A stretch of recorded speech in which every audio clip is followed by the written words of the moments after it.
Hello, everybody, and by everybody I mean the chat of 0 people.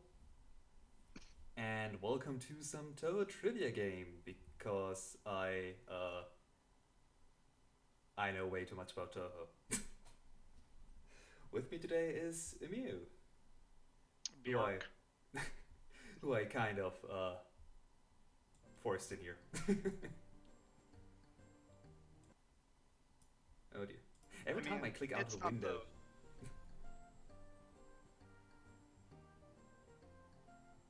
there's the I don't know where I was going with that sentence. Continue your sentence. yeah, every time I click out of the window, the music stops. And I click out of the window a Mm, lot.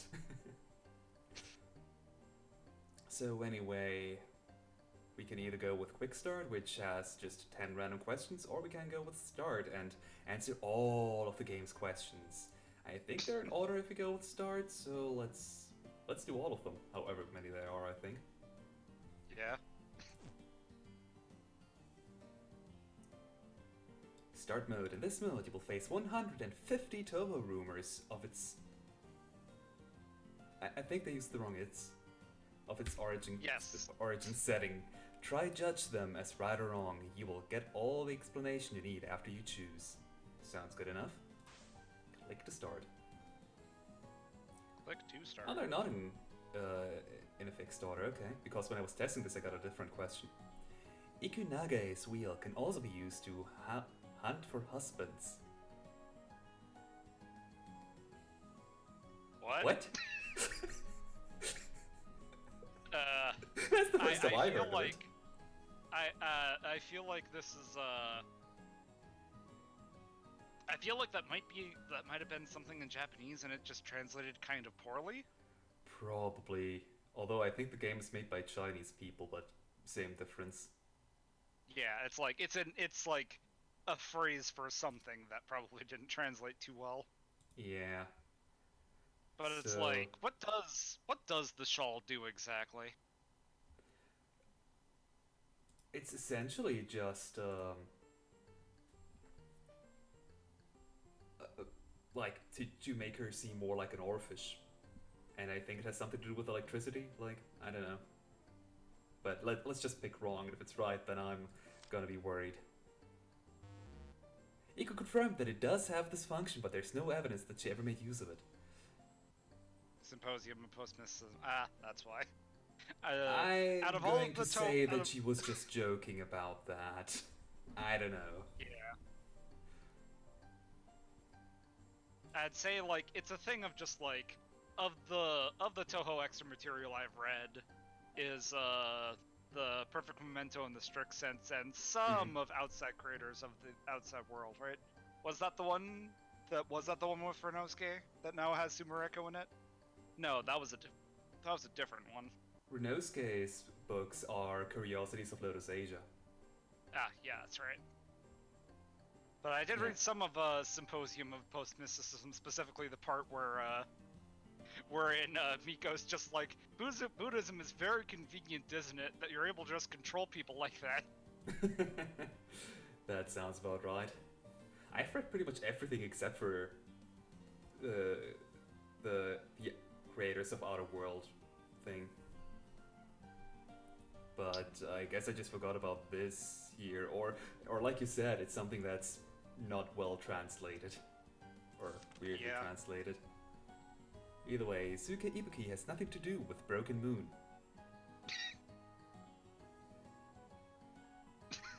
Uh, I mean, it is her theme song, if that's what you mean, or her stage theme technically, because her theme song is something else entirely that I keep forgetting about. But Broken Moon is always associated with her because it plays right before her battle theme.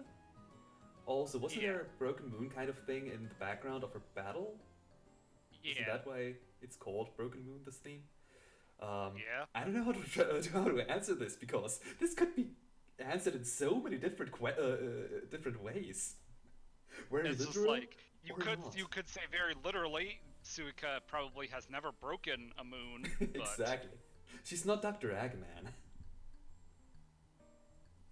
Uh, I say technically she's never broken a moon, but technically the theme song, or it's just a stage theme. It doesn't have anything to do with her, but the stage. But I guess I'll choose wrong? Question mark. What's your opinion on this? Right or wrong? Yeah, like, I mean, has absolutely nothing to do with the words Broken Moon. Well, I'll say it's that. Okay, of which let's go for that wrong. is false. Broken Moon originally was just the main theme of IMP, which I forgot the full name of. Immaterial and Missing Power. Right, that was it. But Suika did in fact break the moon once, and the theme often plays as her background music. Okay, I didn't remember that she broke the moon, but... Okay. Ran Yakumo and her Shikigami Chen do not live together. I guess this could technically be considered right, because Chen was first seen in stage 2 of Perfect Cherry Blossom, which is Mayoiga, whereas Seran probably lives in Yukari's house. Wherever that is. Yes, it's in some kind of... It's in some kind of extra-dimensional space. Yeah. I'm gonna say it's right, because it's never been confirmed that Chen lives anywhere, really. Nothing is confirmed where people live, to be fair, but let's say right. Chen lives alone in the Yokai Mountain, okay.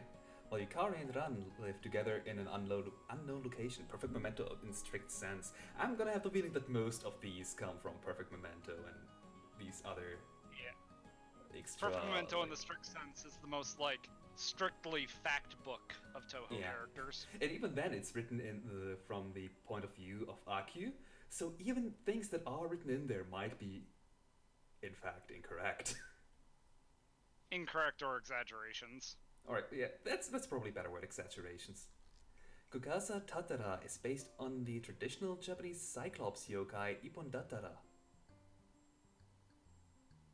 Is that a reference to, like, that one chapter of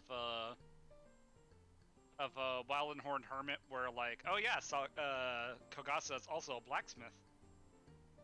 I completely forgot about that. That she is. And from my vague memory from exactly Shin Megami Tensei, Ippon Datara is often depicted as a blacksmith, so... I'm going to possibly. Technically speaking, though, Kogasa is still a Tsukumogami. She is technically the umbrella. The girl part is just because it's Touhou. So personally, I'd say wrong. You're saying right? Yeah, like, I'm pretty sure that was the case, but... Well, if I'm thinking wrong, then it's all on me. I'll say wrong. She looks like an Ippodatara, but she's just a Karakasa Obake disguised as an Ippodatara to scare people. Symposium of Post-Mysticism.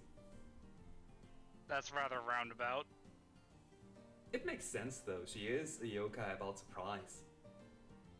Yeah. Sana Kochiya was more of a science person. Yes? I don't know anything about Sanae before she came to Gensoki. I never thought there was anything disclosed of that, outside of that she was a... Yeah, like, she knows a priestess. surprising amount about things like cold fusion and whatnot. True. That's actually true now that you put it like that. Yeah, I guess that's right. And 10 Desires Sanae ending. That explains that I never play as Sanae. It was clearly stated that she wasn't good at history, as she was majoring in science when she was still in high school. Okay. Interesting. Even I'm learning something new.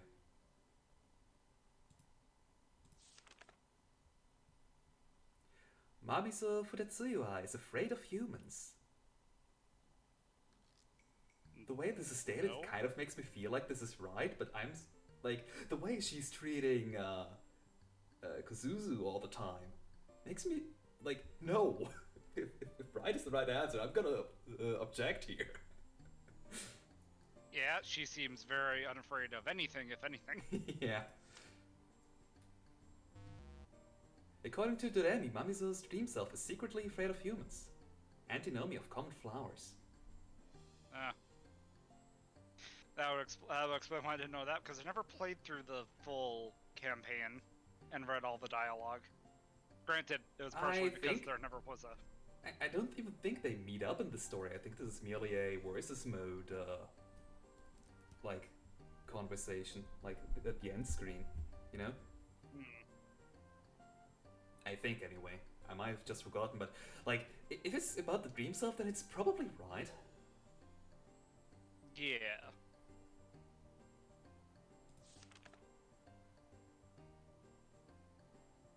Tenchi Hinanai's sword of Hizo is the real sword with magic power. Wait, it's a real sword with magic power.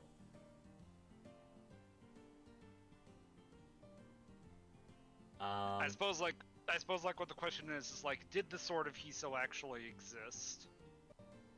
Or oh, that could be it. I was reading it more like, is it an actual sword or is it just like some magic that or some type Tenchi's using some like type a sword? Of wand. Yeah. Like how sword of Hizo, I think it's an actual sword or based on an actual sword.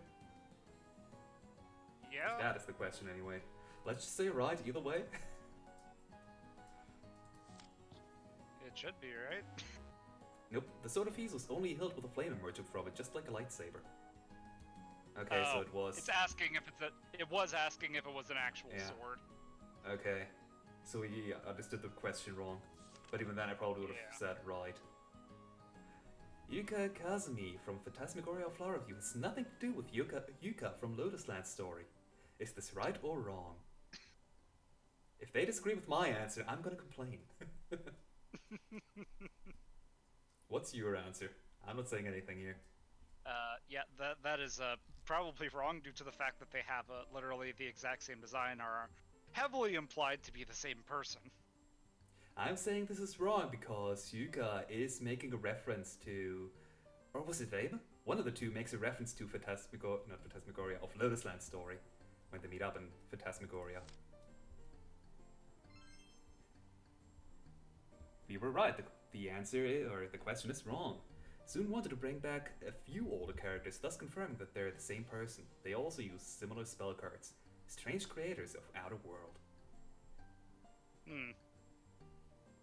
So yeah, we were right in this. Question 9. The Prism River Sisters can only play the violin, trumpet, and keyboard.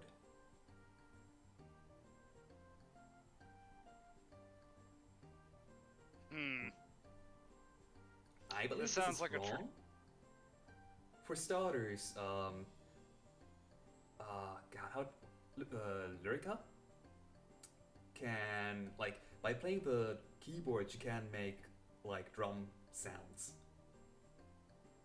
Also, I think their ability is literally playing phantasmal instruments or something like that. Like, it's not limited to their instruments of choice. So I think this is wrong. I'd agree, I suppose. The Prism River Sisters are proficient at many different instruments. They only prefer their featured instruments the most. Perfect Cherry Blossom. So we were right. Shion Yorigami is a patron saint. Yes, she's a paint. Is a patron saint. I don't think she's a saint of any time. She is. I don't think she's a saint of any kind. She is a god of misfortune. Yeah. Speaking about that, though, isn't Hina also a goddess of misfortune? Yes. You have two goddesses of misfortune in Touhou? Do they have any, like, difference in their title, or their, you know? It's like a thing of, like, Shion, is specifically about, being irresponsible with your wealth. Or rather, the inability to gather wealth. Joan is about being irresponsible with it. And I guess technically, like, Shion is more a goddess that spreads misfortune, while Hina is one that absorbs it to try and prevent people from suffering from misfortune. Yeah, something like that. But patron saint. I mean, one moment. Even though she brings Fine. misfortune, Shion can protect people from more significant disasters through poverty. I still wouldn't Exactly consider is that a a patron patron saint, though. The protecting or guiding saint of a person or place. Okay. That's real helpful. I'm still disagreeing with that. Like, that's like, how do you say? It's really nitpicky, for starters. But that's not the word I wanted. Rin Satsuki, the forbidden character, I guess they meant like the character that never happened, appears to wear a large ribbon on her hair with cherry hairpins and a dress-like blouse and holds an air hoop upside down. So they're specifically speaking of the poster, like that was used to promote embodiment of Scarlet Devil originally, before it was even out. I don't know. That's at least the most common depiction of Satsuki. Yeah. Cherry hair. Like, I'm presuming that this probably is like trying to go off the gotcha that like people might not even know who Rin Satsuki is. Yeah. Or they're saying no, that's just the most common depiction. It's actually unconfirmed or something. Like the way this question is stated, I feel it's wrong because I think. Like, I don't know if she actually wore strictly a ribbon in her poster, but again, she's only ever had one single drawing. Yeah. I don't, and if you excuse me for not remembering a single picture, I'm just gonna say wrong because I'm not certain. A single picture of a character that never existed. Rin's appearance has never been revealed by Soon himself. Oh, so it's even worse. They're saying this character here that you saw on the poster, we never know if that's even supposed to be Satsuki.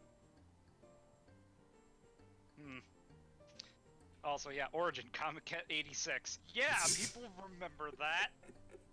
Yeah. Like, okay, you're a bit too nitpicky, or too... Like, yeah I would have... Their questions are a bit dishonest. Marisa Kurosama's bullets have a sweet taste. That's actually right, because I remember in Yeah. I remember it was in one of the manga chapters, like one of the characters took a bite out of one of her bullets and went, ooh, tasty. I remember that too, actually.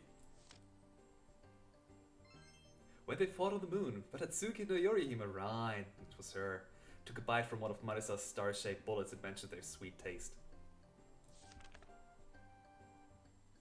Mamiso Fudatsuiwa is the only Bakedanuki in Gensokyo. There are a lot of non-humanoid tanuki. Now the thing is, what is the difference between a Bakedanuki and a tanuki? That is a good question. One moment. I think. Isn't just like bakemono the Japanese word for monster? So it's like a monstrous tanuki? Either way, I think that just means that they're yokai. Like they're yokai tanuki.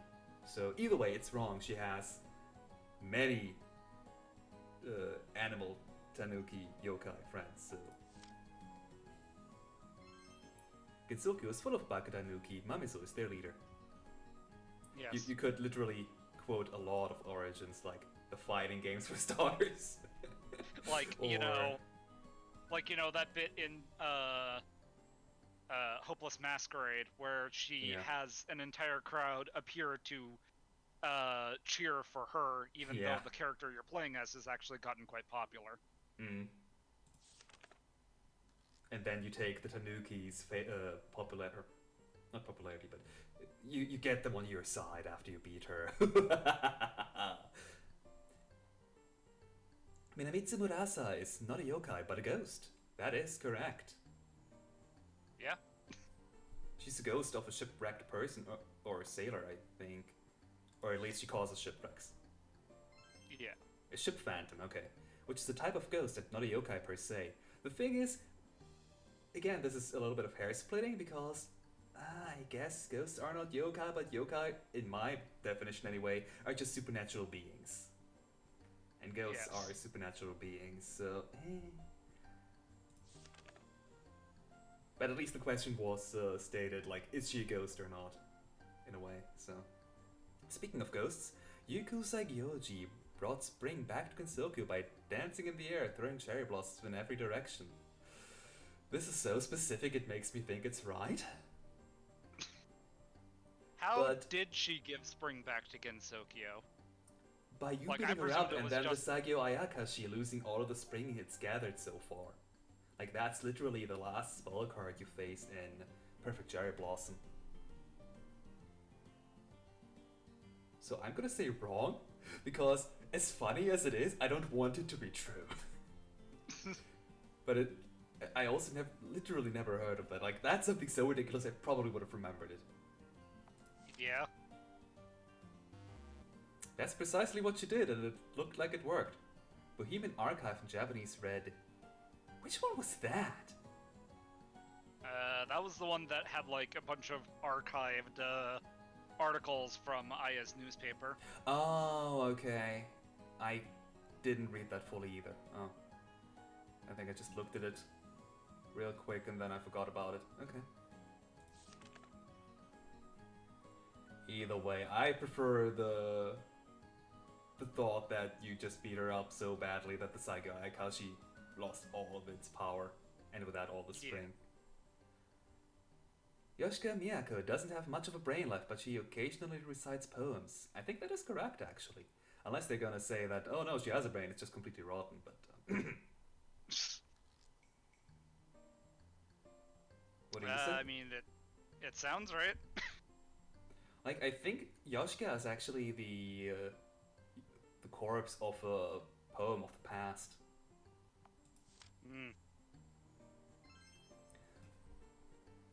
Shenji is not... Okay, I think that's supposed to be when. When she's not under control of the hermit, she behaves like her old human self. One time, she was eerily chanting poems at the side of a cemetery covered in a carpet full of fallen leaves. I don't know which poem Yoshika is based off of, but she is definitely based off of an actual Japanese poem. Onis are afraid of fried beans. Vermilia is also scared of them despite being a vampire. Right or wrong?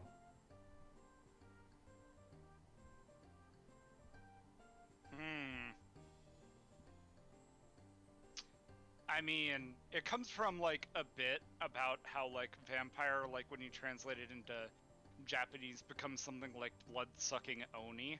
That's exactly what it translates to, yeah. So it's like, I think it was right on that. I also remember a lot of people drawing images with that premise. Yeah. Granted, that's about as loose a justification as you could possibly get. Yeah. I don't know if it's just a fanon thing or not, though, is the thing. But considering how Zune likes to apply weird weaknesses to vampires and make their actual weaknesses less of a thing, I'd believe it. Yeah. Also, I'm gonna expect that this is wrong because Suika likes Setsubun, you know, the festival where you throw beans at Oni. So I'm gonna assume that the question is wrong just because of that. But let's choose right. It's right. Vermilia said she also wanted to go bean throwing at Setsubun because it looked very fun, but they burn her hands. And it stinks whenever she gets hit by them. So she forbids throwing beans at her. So it is actually official. Kaguya Horai-san is stronger than 18 Yagokuro. What? Touhou power level argument. Touhou power level argument. Please don't go into that. Golly, you know, I guess you could say it's right on the justification that we have never actually seen Kaguya Horai-san's actual abilities. She has control over eternity. But Like, again, we've never seen her apply it in a Damaku fight. All of her spell cards are her just using various magical items. Yeah, that and we shouldn't go into, oh, this character can do this. Like, Kaguya can control eternity. She can make things be the same forever. But Yukari has control over the gaps. She can literally find a gap anywhere and then do things. But then Seija can turn things upside down, so eternity becomes an instant. And stop it! Again, also, hello, Jay. Touhou power level argument. Yes, I'm just gonna say right if that's okay with you, because she is technically the true stage 6 boss. So. Eren Yagokuro is much more powerful than Kaguya, but she always holds back as to not make Kaguya appear weak. Origin, imperishable knight. Okay, whatever you say, I'm not going to go into that. Whatever you say, man. Immaterial Missing Power is a spin-off game without Sun's involvement, and therefore it does not count as canon. I think Sun wrote the story at the very least. That's why it's Sun wrote the official. story, and I'm pretty sure at least was involved in the design of Suika. Oh yeah, definitely. He always draws the final bosses first before they're before they get the portraits drawn by whoever is in charge of that at Tassafro. And he also always makes their theme songs. So. Yeah. Wrong. But it is definitely not devoid of Zun's involvement. Yeah. All the spin-offs and fighting games were written by Zun himself and are indeed considered canon.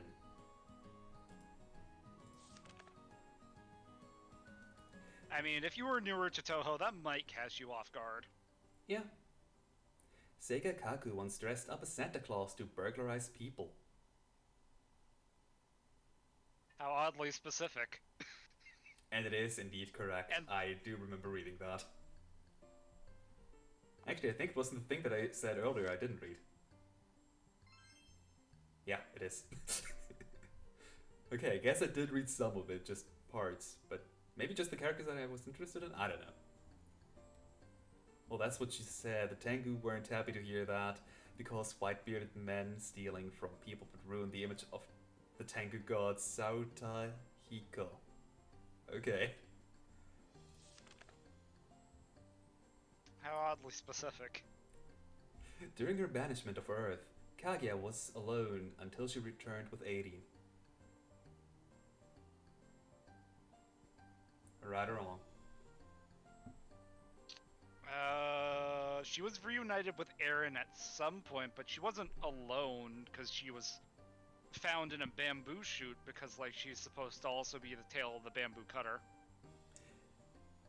Yeah, I think what they just mean is that she wasn't with any of the Aintae crew. That'd sound about right. That's probably what this is asking. Like, yeah, Kaguya's definitely, not even a reference, she is just the character from that tale. So yeah, I'm gonna say right, and if it's wrong then, I guess they really meant all alone. Now, after finding to Earth, Kaguya was raised by humans, god damn it. Okay, so I thought, I read too much into the question. Clown Piece is an American flag that turned into a yokai. God, I wish that were true. Oh my god, in the end it's gonna be true according to them. But no, she's just a fairy that's wearing an American flag print to upset the Lunarians. Yeah, I was worried that what I knew was wrong and that this was actually right. But no. My memory does not betray me this time. Clown Piece is a lampad. What the fuck's a lampad? One moment. I thought she was just a regular fairy, which is why the Lunarians hate her, because she's immortal because of that. Because she's, you know, nature incarnate.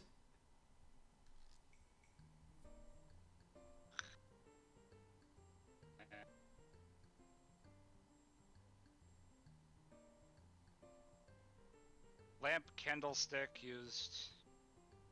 I guess it's a type of candlestick? I guess because of her Which I torch. suppose- But I have no idea what on earth a mayor Mare Trunk. I don't know how to pronounce Italian R, but it's the Sea of Tranquility. Mare Tranquillitatis. I mean, I thought it was that Junko put her in an American Fly costume to upset the Lunarians. Junko? Or I suppose technically would be Hakatsuya, actually. No, it's just me because it said Junko. Junko Enoshima.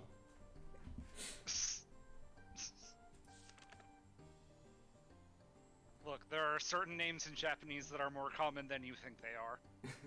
But she's written with a U. Satomi no Miko is always there to help when you are pursued by a yokai. I don't know, it sounds possible? She can't read your desires anyway, and she is trying to get in good terms with the humans because she wants to be essentially the leader of the human village. I mean,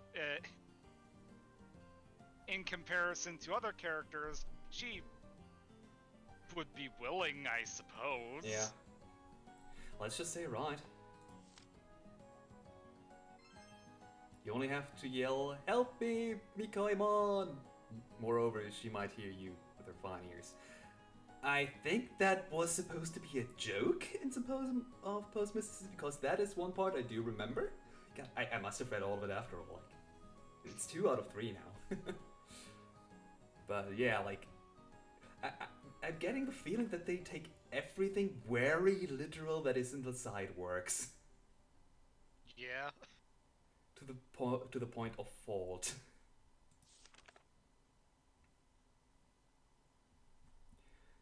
There is a laziness illness in Gensokyo that is impossible to cure. I mean, you can say that as much as you want, Komachi, but nobody's gonna believe you with that. That's so vague. Yeah. A laziness illness? Like, what would be the characters that are affected by this hypothetical illness? Komachi, Reima. And don't tell me that Reima isn't lazy.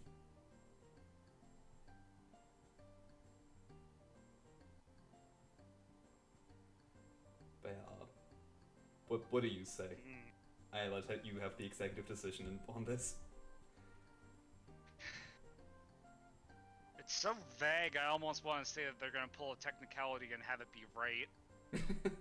Yeah. So right? Sounds good to me. Okay. Nope. They pulled a trick question. Kazen's Raiju pad can cause laziness with its poisonous lightning. Poisonous lightning. That's a statement you never thought you'd hear. However, it is easily curable by eating corn. Okay, so that is like that's a very poorly worded question. Yes.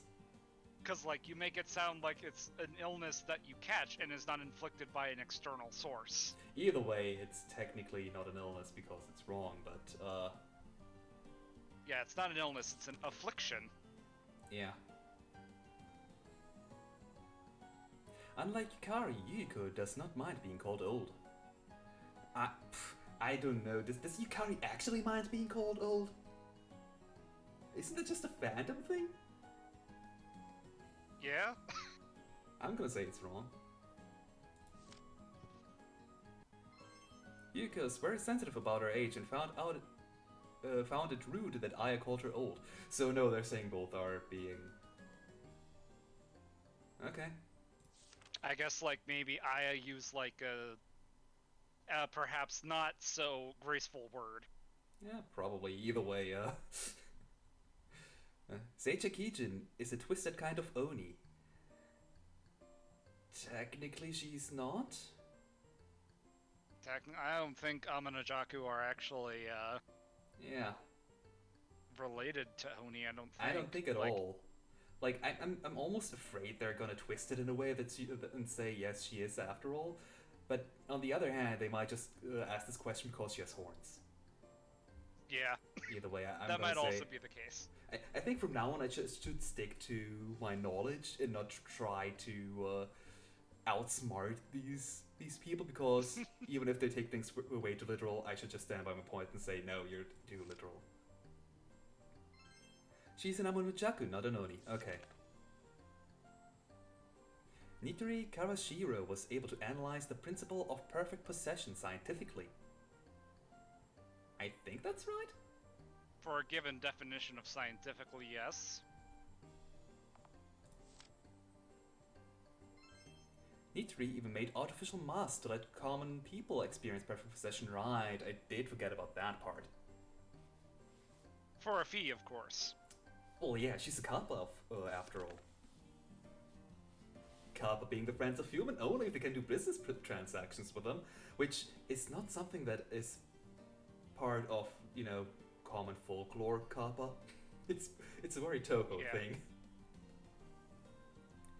Marble Hearn and Yukari Yakumo are closely related by name.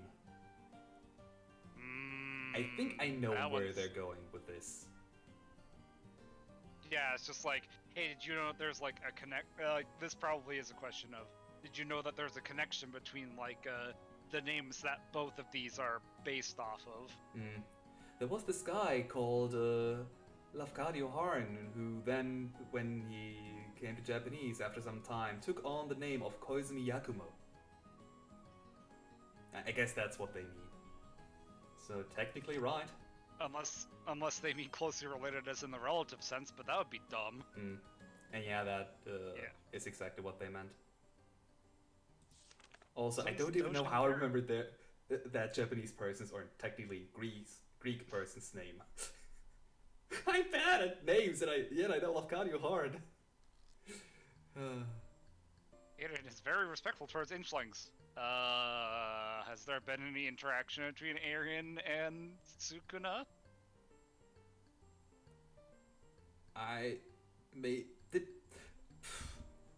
Maybe I know Tenshi is very respectful towards inchlings. Yes. Maybe it's by extension because Reisen and Sukuna met in the fighting games?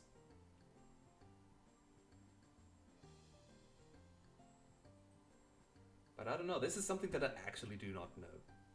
That I didn't even know was a thing. But I'm guessing it's literally just Reisen saying something about Eirin. And about her being respectful towards inchlings or something. Or not, depending on. So 50-50 coin flip? Yeah. I didn't have any coins, so I rolled a 20. I never rolled a 20 on this D20, what the heck? I guess 20 means right, by the way. Eirin warned Reisen not to bother the inchlings. Reisen did not listen. Antinomy of common flowers. So, yeah, it's what I said. Probably was like in the after scenario credit scene. Yeah, that probably. Kazen Ibaraki has a scarred and incurable arm under her bandages. Nope, there's not even an arm there. Indeed. Unless they're gonna spin it another way, but like the way it's said, it's wrong. Yes, the bandages are empty. There is no arm at all. There is an arm somewhere else, but not under her bandages. And it technically is incurable, technically speaking. The fights between Kage Ahorai-san and Fujiwara no Moko might be cruel, but harmless to others. Unless they set the entire bamboo forest of the Lost on fire, which Moko has done before. She said it was because of the cigarette butt, but it was probably just Moko trying to, put away the blame of herself accidentally burning down all of the bamboo because of fighting Kaguya. Yeah, but Moko probably doesn't understand the idea of friendly fire. At the same time, she's actually helping out random people that happen to be lost in the bamboo forest. So she doesn't want to hurt other people outside of Kaguya. Like, she just has an irrational hate towards Kaguya.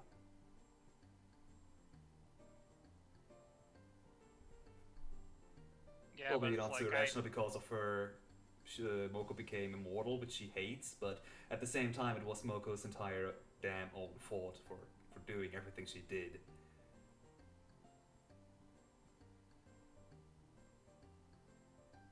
But it's harmless to others until they get roped into it because Kaguya sends random people to assassinate Moko.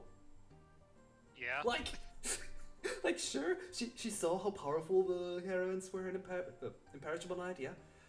But at the same time, she still sent people to kill Moko, and maybe get hurt. But then, like, I don't know. I feel both is wrong. this is such a gray question, such a gray area question that you cannot say just right or wrong. It depends. Yeah, you can't say it. What does harmless to others mean? Yeah. As in, like, they try and avoid, like, excess fire to not hurt, like, bystanders, of which there isn't a whole lot in the bamboo forest, but... I'm just gonna say right, because neither of the people... Well, Kaguya seems like a bitch, but... whatever. Nope, one of the battles once caused the bamboo forest fire. Okay, so yeah, what I said originally. Again, this is such a great question because... Also, yeah, harmless to others. The bamboo forest fire, like... the better way to word that would be like... Nobody's in the bamboo forest of the lost, though. And again... Yeah. But yeah, like I said originally, this is too much of a grey area question. Yeah. The Scarlet Devil Mansion only employs fairy maids. And Sakuya. And Sakuya. So I suppose... Technically it's wrong. Sakuya is technically employed there. And, mailing. Fair point. And if you want to go the extra mile, Kawakuma, but she's not employed by Remelia herself. So I'm gonna say wrong, but like I'm assuming they're gonna spin it in a way that, oh no, Sakuya and Mailing are there because they like Remelia, but they're technically employed. They're there to do a job. Yeah. While they're still friends with Remelia, but eh. And they have hobgoblins. Right. I should have known that.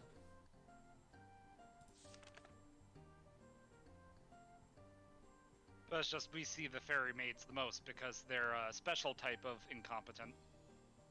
That and because all random mooks in the shoot 'em up games are fairies. That too. It was easier for Zun to just like put a few blotches of white pixels on these and ta-da, they're fairies that are maids. Yes. After the moon invasion incident was resolved, Seiran and Ringo decided to just stay in Gensokyo instead of returning to the moon. That's right, actually, they did. Yes. And now they're selling dango or something. I don't know if that's real or just fandom. I believe it's real, like, yeah, that was both even of them mentioned open traveling dango shops. Yeah, it was also mentioned in Grimoire of Usami, wherein... That's probably where I read it. Yeah. Jiraiya is the strongest fairy of Misty Lake. Technically? Technically, she's the strongest fairy, period. Even without the backdoor incident, by the way. Yeah, although I'm pretty sure they're like... Kirino/Cyrano/Chiruno is the leader of the fairies in the Mystic Lake, and her power is much higher than other fairies. Unfortunately, that is... Leader, but... Unfortunately, that is a lot like saying that you are an especially fast turtle. That is true, but I know it did take the backdoor incident for Kirino to get main character status, but then again, the main characters are exceptionally kind of broken. Keine Kamishirasawa was not always a yokai. She's a Hakutaku, so she's technically. I guess she's technically a yokai because of that. But I think she was cursed, if I remember correctly. That sounds right. Kana was originally human and only became a yokai later in life. Isn't stated even how, but I think it was a curse. Aya Shamimaru's Sounds right. newspaper is called the Boom Boom Maru News. I actually read the answer to that while just looking through some comments, and it's... I'm gonna let the game say it itself. It's not. The real name is bunbunmaru.news with a period. No. That is nitpicky as hell. Yes. Like, that's the kind of question why we're overthinking stuff, because they're so nitpicky that... Yes. That nothing's right or wrong anymore. Narumi Yatadera, that's one of the characters that I never remember the names. Actually, Narumi, oh, right, her. Yeah, the Jesus statue. Yeah, I just didn't remember her name, but I knew she was from Hidden Star 4 Seasons? Yeah. Right? No. I don't know. Yes, Hidden Star and 4 Seasons, yes. Okay. I always get that name and the Okina's theme song mixed up. Yeah, it's almost like that was intentional. Yeah, but it doesn't help me. Which I mean, I like the song's title because of that. Yeah. What was it actually? Because now I don't remember it anymore. The Concealed 4 Seasons, which I like a lot more than our Extra Stage theme, funnily enough. Yeah. Me too. It's got more... No, it's absolutely not because it sounds partially like Necrophantasia. You be quiet. I mean, that's part of it, but the other part is that it's just more... Also, it has like it's not as aggressive. Like it also has that nice thing that happened with Kassen's theme in Urban Legend in Limbo, where like the first part will be a quiet piano solo, and then the second part will have the same part, but now it's got trumpets. Yeah, the same Zune actually did for Necrophantasia in that game. But back to the question. It's almost like there's a theme with that. Yeah, it's almost like Zune discovered that recently. It now wants to use it for all the major songs. Which I can't blame him for. I love that kind of thing. Either way, no, the two of them knew each other before the incident. Yeah. Or at least before they first met each other in the game. It might not be before the incident, but I'm gonna stick by wrong. Yeah, it's like, was she an animated statue before the incident? According to their dialogue, they knew each other already, so they don't even say, Yeah. Yeah. So it might even be that Marisa first... It might even be that they first met during the incident, but before they met in the game.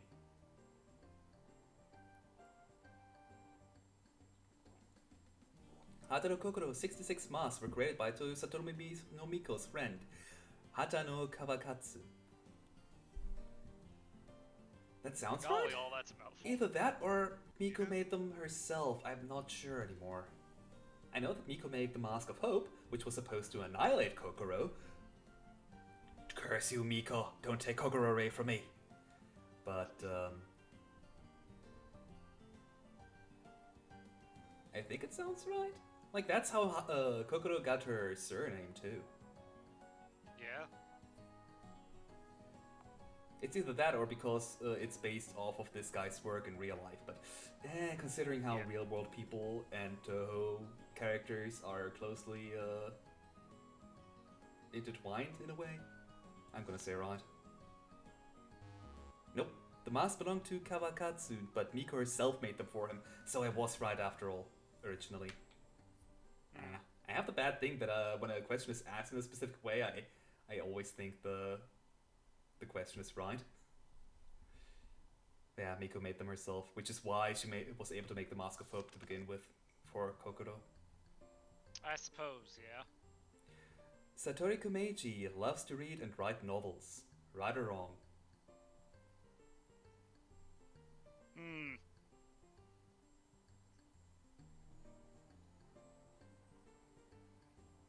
I guess it's something I could see her enjoying.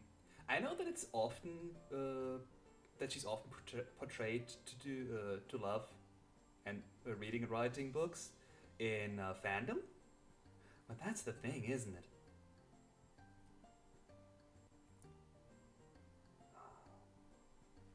I know that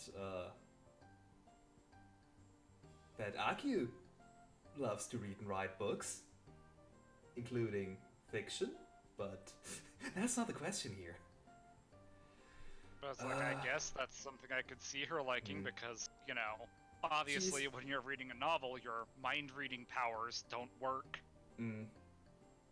That, and she is a secluded person who gets in contact with pretty much nobody but her pets and her sister. And what do you do when you have all that time? Might as well read and write. Yeah. As a mind reader, she's fascinated by psychological novels. She might have anonymously written some of the bestsellers in Gensokyo. Okay. But she's not Agatha Christie of Gensokyo. Because the Tengu expelled the Oni from Yokai Mountain, they have been hostile to each other ever since. While I'm not able to answer that in a yes and no question, I can state the following facts. Oni have been the bosses of the Yokai Mountain before. The Oni have wandered to the underground because of reasons that I forgot. I think it was because of Yukari in the end. Yeah, it was like Yukari, and they didn't like the way that Gensokyo was being run. Yeah. So they were sent to the underground to govern, not really over hell, but close to hell anyway. But it's like, and I remember, like, I remember Aya being cordial to Suika in her story mode. Mostly because she's afraid of her. Yeah. I don't think they're hostile to each other because Oni still invite Aya, even though she'd rather not, to drinking parties. So I'm gonna say it's wrong. For starters, I don't think the Tengu expelled the Oni because Oni were their bosses, and good luck expelling your boss. And yeah, they're not particularly hostile. Yeah, it was, they sealed themselves into the ground by choice. Okay, they voluntarily left even. The relationship between Tengu and Oni is just fine. But it's not unlikely that... Oh yeah, that's right. There was like, the Vremu Sea. Right? Yeah, Vremu Sea, where, Aya is, the helper character. But still, it's really likely that Yukari had her hands in all of that, but that, I guess it's never stated. So... You could reasonably assume it. Satori Komeiji sometimes comes to Gensokyo to find Koishi. That's awfully specific.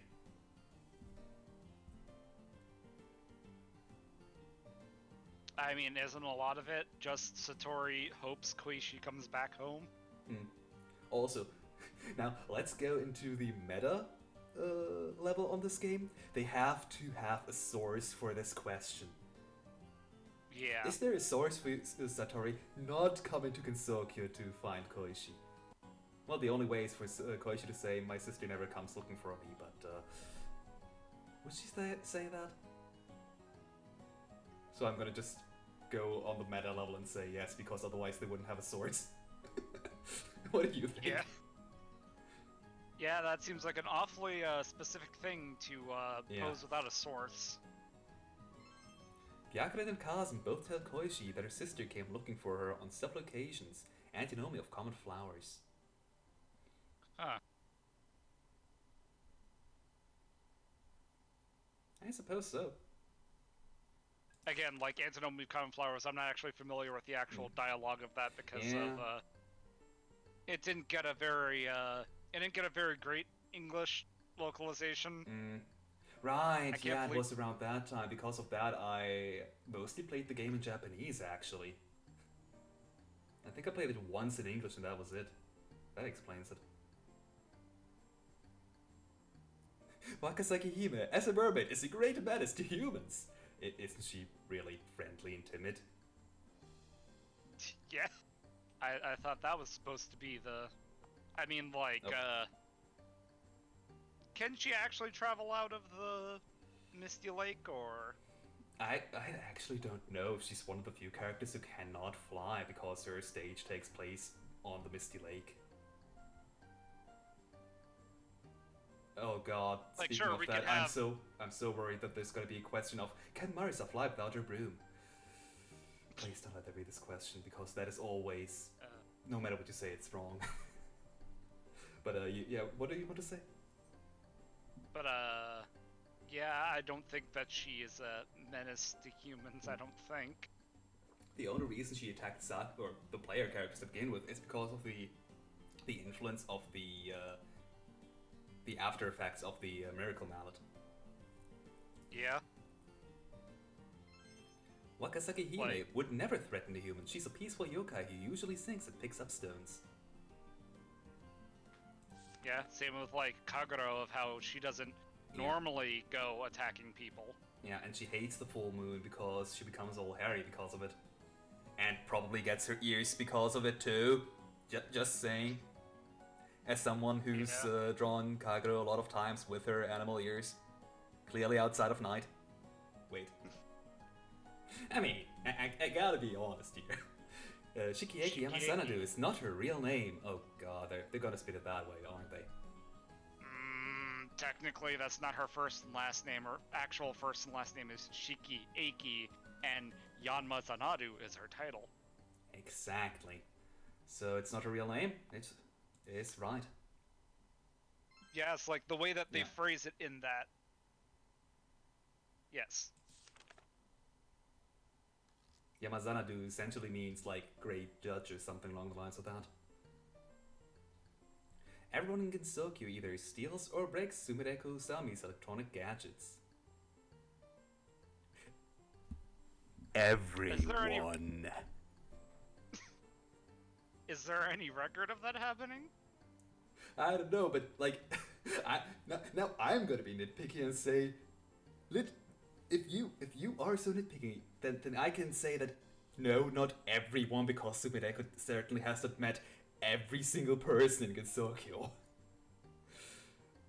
And certainly, like, for instance, Renosuke probably wouldn't break something, I don't think. And she's a regular at Kodin, though.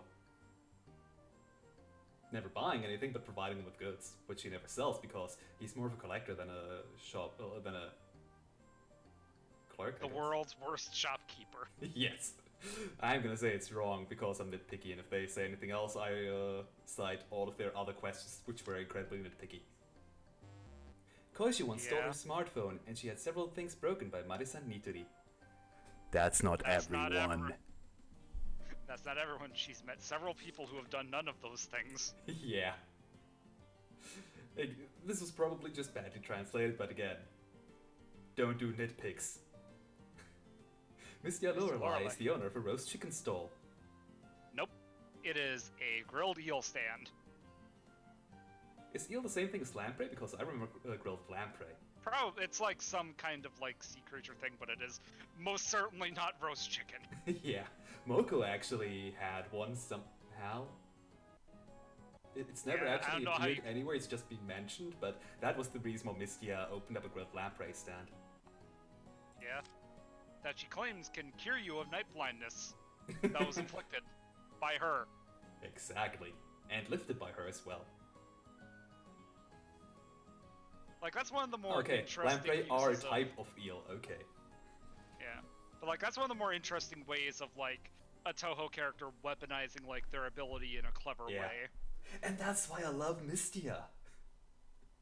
Because even though people keep claiming that she's dumb, I mean, she is probably not the smartest person, but she's incredibly clever and versatile. Like, there's essentially 3 different versions of Mistia around. Yeah. Satori Komechi, again, has only 2 pets, Rinkanbyo and Utsure Yuji. And all the other many other pets. In the Palace of the Earth Spirits. Yeah. But they don't have names because they don't have a human appearance, like Orin or Oku. Yeah. My God, Sikibanki lives she does. in the human village. As long as she's not exposed, she won't cause any trouble either. We certainly have seen her close to the human village in Double Dealing character. I think that was right because it's just like, besides her head popping off, she can blend in really well with humans. Yeah. I'm not sure, in all honesty, so I'm gonna trust you on that. I think I remember that being mentioned in Wild and Horned Hermit. And Double Dealing character, apparently. But she's rather proud and cynical, making her isolated from others, so it doesn't even matter. Mononobe no Futo is too old-fashioned and unable to adapt to the modern world. I mean, she does speak in Old Japanese, which is commonly translated with Shakespearean English. Yeah. So yeah, I guess it's true. That sounds right. On the contrary, Miko and Mamizo both commented on how Futo stinks of modern worldliness. Huh, okay. Reimo Hakure is not a devout Shintoist. Right or wrong? That depends on how nitpicky you're going to get about the definition of devout. Okay. How so? Like, I do know like she's... You first? Like, she is frequently depicted as, like, just kind of lazing around her shrine, but odds are she probably does do the amount of rituals and whatnot. I think they're more going with the fact that Reima, like, oh god, that's something that I wanted to look up actually. I think that the concept of yin yang is more of a Taoist concept than a Shintoist one, while as Futo actually makes use of a lot of Shintoistic practices. That's something I think that was mentioned in Ibarakasen, but I'm not sure. But either way, it's the answer is wrong because I got spoiled this question. Tendi saw it? Oh, okay. Then I was not spoiled this question. Sega mentioned that many of her abilities draw from the power of Taoism. Soon even said that Amy might not realize it, but she's not a... Oh! It was right! The question said she's not a devout Shintoist. Okay, it's... I meant to say that she's not a devout Shintoist according to them, but... Yeah, so I just clicked the wrong thing. But,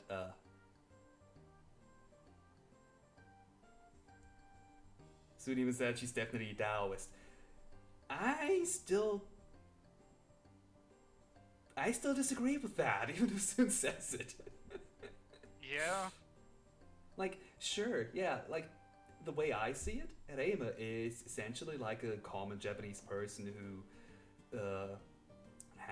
believes in, who goes to the Shinto shrine to pray to the Shinto gods, but has a Christian wedding and a Buddhist burial. Like, they just mix and match all the religions that are common in Japan. And that's the way I see Reima. She believes in Shintoism, and probably gets power from a Shintoist god too, except we've never seen that one. But at the same time, she's also using Shinto as a way as a means to gain money. Like in Ibarakasen, she's had a lot of get rich schemes. Get rich quick. There we go. But like, still, she's still a Shintoist. Yeah, she is still a shrine maiden. Yeah. At the end of the day. Yeah. Like that. That's one of the questions where I say, yeah, she technically is, but whatever you say, it's kind of wrong. Doremi Sweet has short hair. I think. Yes, I'm pretty sure like there were several things that depicted Doremi without her hat, and her hat doesn't have more hair in it. Actually, no. The problem is like she has so much like flowing from her back that it's kind of hard to pick her hair out. That and if not even the bust size of characters is consistent. Actually, that's probably the thing that's less consistent than hair, but, like, you can't even tell if Reima has short hair or not because she has different hair lengths in well, not every single game, but a lot of games. Like, even Reima is commonly depicted in Zun's artwork with short hair, but her sprite still has long hair. Yeah. So, don't do a hairstyle question, but that's clearly something that's not consistent. I'm gonna say... Like, I don't remember her hair being especially long. I'm gonna say right, because that's what the fan art usually goes with. Doremi's hair is quite long, she just stuffs it all in her cap. I don't remember all of her hair being stored in the cap, though. Yeah. Also, something else that I... Yep. Well, I guess it's not the title, but all of these questions aren't really trivia questions. Yeah? They're just, oh yeah, that's something that I picked up somewhere. Let's put it in a game. Yoma Kumpaku is afraid of ghosts. Right or wrong? Rather paradoxically, funnily enough, yes. Indeed. Why she is Despite afraid of being Yuriko, employed for nobody knows. Despite being an employee of ghosts and living in a place that is filled with nothing but ghosts, Yomu is, rather... yeah. Midoriko Aki runs roasted sweet potato shop. There's definitely some kind of article missing there. Oh, yes, there should be an A there, yes, but, does she run a shop where she sells them? That's the question. True, now that you state it, she does certainly... I think she sells them. Or gives them away? Ah. I think yes? Maybe? I don't know. It depends on what you mean by shop. Do you mean like she sets up a stand wherein they are distributed? Possibly for currency, or... I would see that as a shop as well, but I definitely know that she does give... Or I think I know that she does give sweet potatoes to people, but I don't know if it's through purchase or just giving it away because she's the god of... Wait, because she's the goddess of harvests. Yeah, Mirurika is the goddess of harvest. Shizuo is the goddess of turning leaves over. Yeah, I guess, like, you could say this is, right? Shop is a very, like, loaded term for it. I don't know the shop part. I believe the other part She is runs it correct, for, though. She runs it in exchange for, like, I even mentioned third party times. And double spoiler. Interesting. Kyoko Kazudani does not shout anymore except for her sutra chanting. Oh, why is that a question?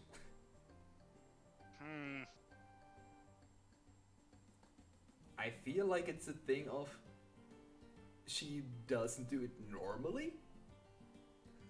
Yeah, like, you can't just randomly shout something at her and she'll shout it back at you. Yeah. Like, she has more control of it than you would be led to believe.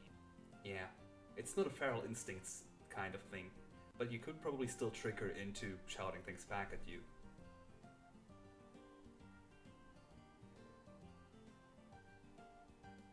So yeah, I guess right. I guess. Also, anymore, does that mean before or after the 10 Desires incident? Yeah. But I'm gonna say after and right. Although, spell cards, I'm gonna say spell cards are not part of the question here. Yeah. Nope, she formed a punk rock. Okay, that's not shouting. That's part of the music. That I don't consider is shouting. Yeah, is it shouting if it's part of the music? Like, when you ask a question about a Yamabiko who will always shout back things you shout at them, then you clearly think that that is what you mean with shouting and not, oh yeah, they're making punk rock music. Like, no! And I even said earlier, like, how Miskia has a punk rock band. And, like... Kagasa Tatara is a blacksmith. That is something that you said earlier. Yeah, that was something that was, like, brought up in one of the chapters of Wild and Horn Hermit. And she forged new needles for Reimu, Mm. of which Reimu would then use them on her. To test it out. I do remember that, actually. Suguro Tochiko and Ikunage both have the power to cause thunder. Thunder or lightning? It's That not is the also a same. good point. I mean, if you can cause if you can cause lightning, you also automatically cause thunder. At the same time, like Ikunage definitely has. She uses it in her spell cards. Suguro Tochiko, they're technically arrows formed like lightning. I don't think it's specifically actual, like, electricity. Then again, they did say thunder, not lightning, so... But actually, Tochiko... Now that I think about it, I think it's actually that Tochiko can just cause thunder in either way. But I'm not sure. Yeah, whereas Iku most certainly can manipulate the atmosphere to make thunderclaps. Yeah. God. This is another one of these questions that's so awfully specific that you feel no matter what you answer, it's always wrong. I feel like you could possibly even posit it's just like Iku's power isn't technically the power to cause thunder, but instead the ability to breathe and manipulate the atmosphere to cause. A lot of great jokes have been made about her not being able to read the atmosphere, though. But that's not the question, unfortunately. I'm gonna say wrong because it's gonna be like one can do lightning, one can do thunder, or something like that. Like I feel that's a trick question. Yeah. But either way, we've already explained what they do, more or less. Causing thunder is Tochiko's natural ability. Iku can only cast lightning because she's charged with electricity from the sky, which she uses her shawl for. So. That's actually the purpose of her shawl. Yes. So it was indeed what I thought it would be, of like Iku technically doesn't cast lightning, she redirects it from the atmosphere. Sanae Kochiya is not related to Subako Moria. That is wrong.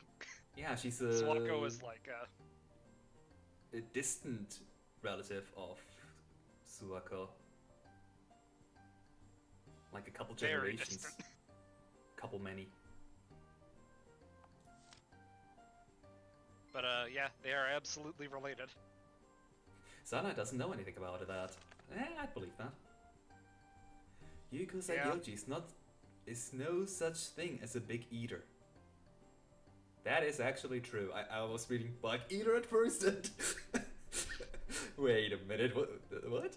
No, not big eater. Yeah, that's true. Most of her... Like, the thing that people ran with was just her making various remarks about, like, in Imperishable Night, like, first they were fighting a bug, then a chicken, well, not really chicken, but, and then a,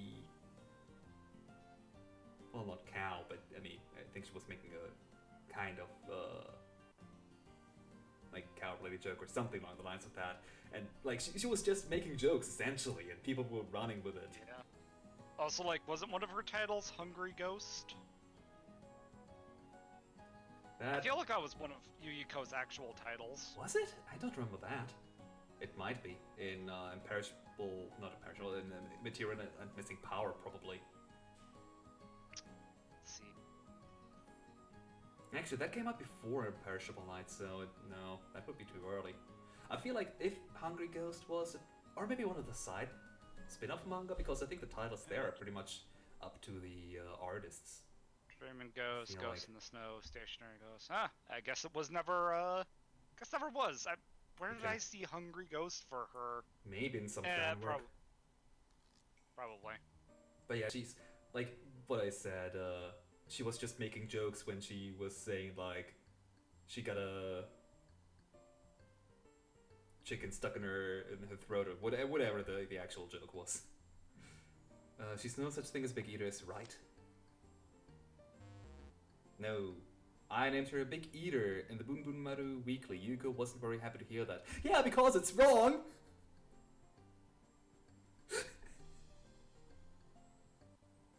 Like... Also, Bun Bun Haru Weekly? Oh yeah, that's a typo.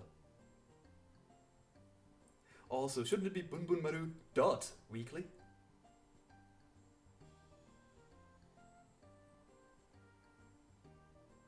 Either way, like... That's the thing with all of these side stuff. Yeah, it's This just is like, written by it's- Aya. it's Another written thing's by written by Aya, AQ, one's written by Sumireko, one's written by various people. Don't take these One as is written fact. by Marissa. One's written by Marissa, yeah.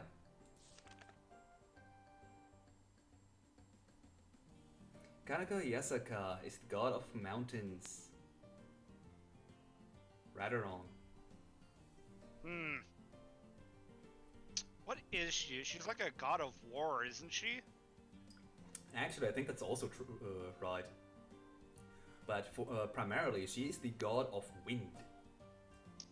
The avatar of mountains and lakes, according to her title in Mountain of Well, I Fate. guess. The avatar of mountains and lakes.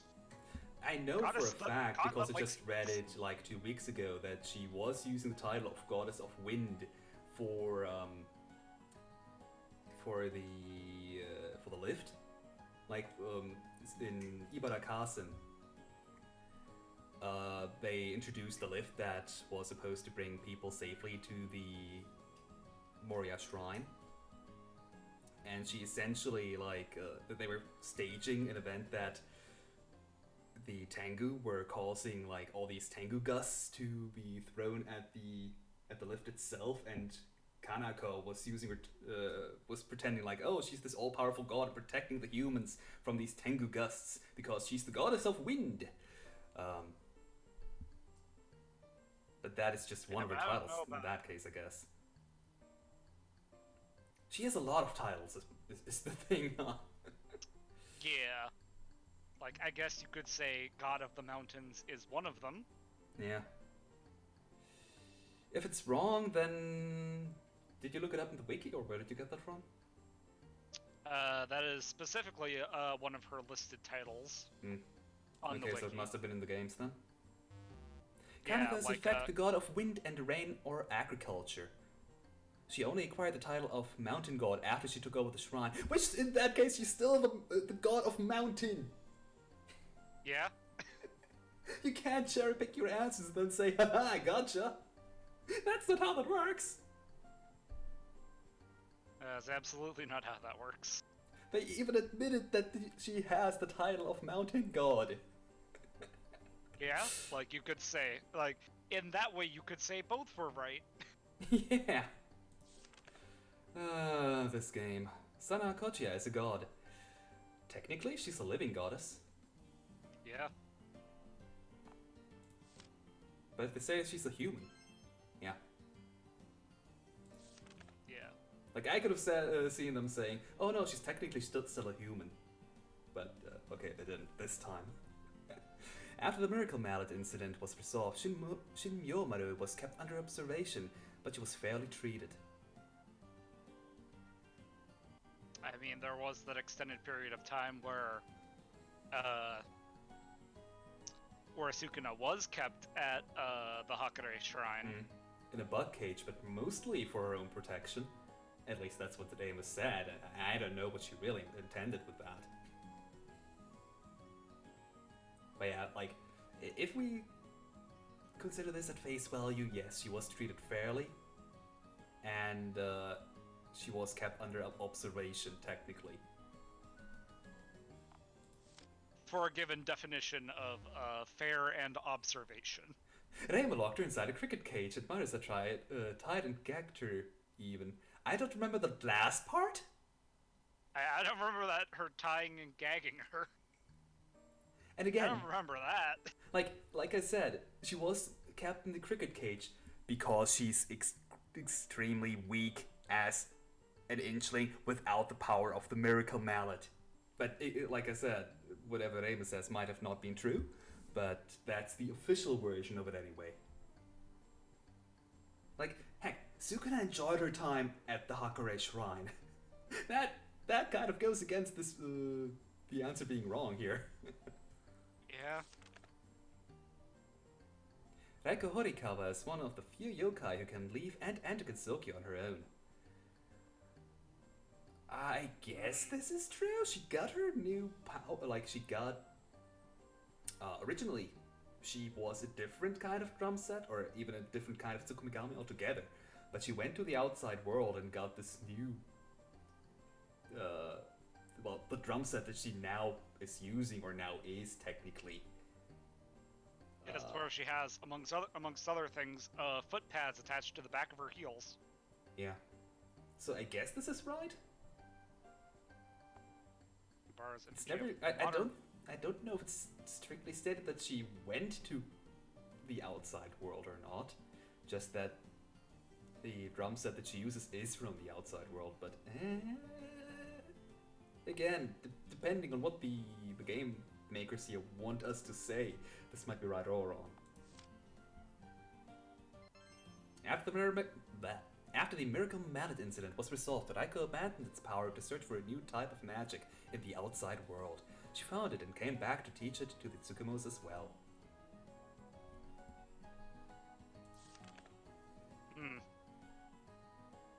Suwako Moriya's kanabas are not real iron rings. Oh, okay, I guess that thing.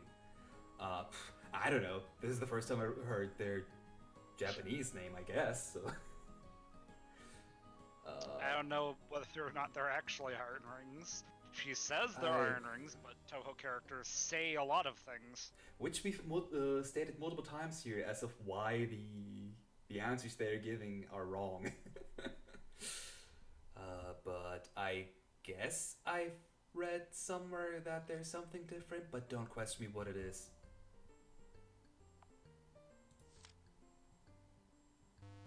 Nope, I mentioned their shape much too long and narrow to be made of iron. Oh, again, I read wrong and thought it meant the rings are not made of iron. So I clicked wrong instead of right, which I intended to click. That's what I hate with double negatives. I keep falling for that. But yeah,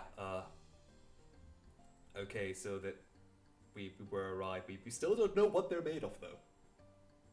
Yeah. Just that it's probably not iron. But I'm of the belief of, show me what it is, or I'm not gonna believe you. Like, it could still be made of iron if you're a really good smith, possibly. Like, for all intents and purposes, katana are way too thin to be proper swords, but hey, good swords or good craftsmanship can make them really sturdy after all. Ringo doesn't just love eating dango to fill her stomach, it also acts as a power-up. That is actually correct, I believe. Yes, it is actually her ability, straight up. Ringo's ability is gaining strength by eating dango. The Hakare Shrine's donations are mostly sake.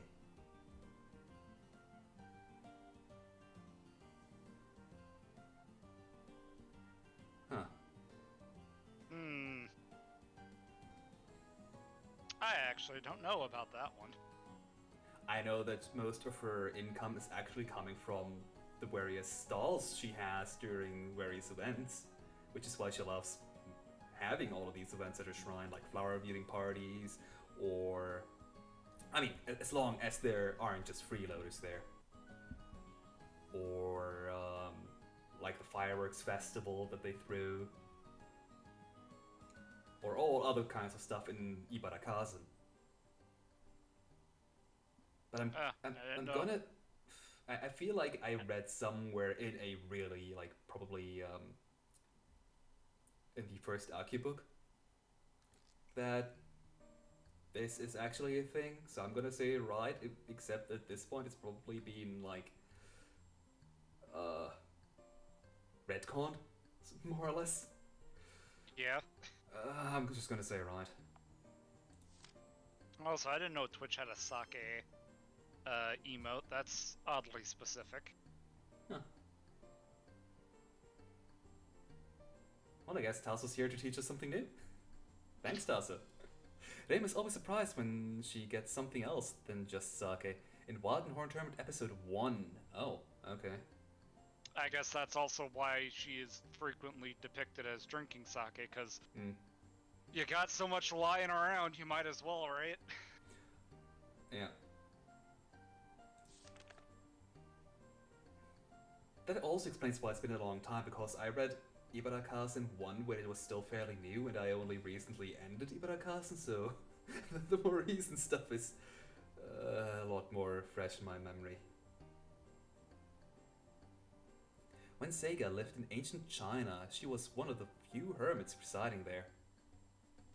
Was she a hermit back then? I guess so. I think so, because, like, she's the one who taught,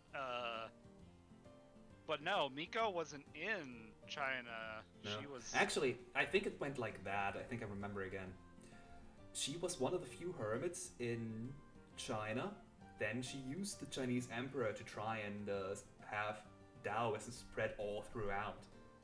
And for some reason, she then attached herself to Miko. Got them all to become true hermits in a way by sacrificing their own bodies.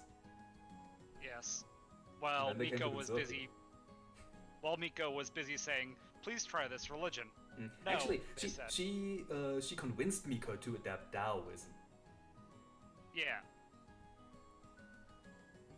I don't know why though. Well, I guess Miko is technically a leader of a region because she's based on, I don't even remember the name. She's based off the Prince Shotoku. Shotoku, right? Which is why they call her Prince Shotoku. But yeah, this I think this is right if I remember correctly. Yeah, that sounds nothing right. unusual in China. Oh right, okay then. Oh right, yeah, because that was the thing too. She went to Japan and was one of the few hermits there. That's why she attached herself to Miko, because she wanted Taoism to spread in Japan. Okay, yeah, that makes more sense now. Well, Miko found Buddhism to be a bit more convenient for her purposes. Yeah, but she did believe more in Taoism than Buddhism. But speaking of Seiga, that's actually what makes Seiga so much of an interesting character, because she's just so... She doesn't care about anything but herself and Taoism for some reason. And she will do anything to get her goals to fruition, no matter what it takes. Also, Wild and Horny Hermit sounds like a sexploitation kind of movie.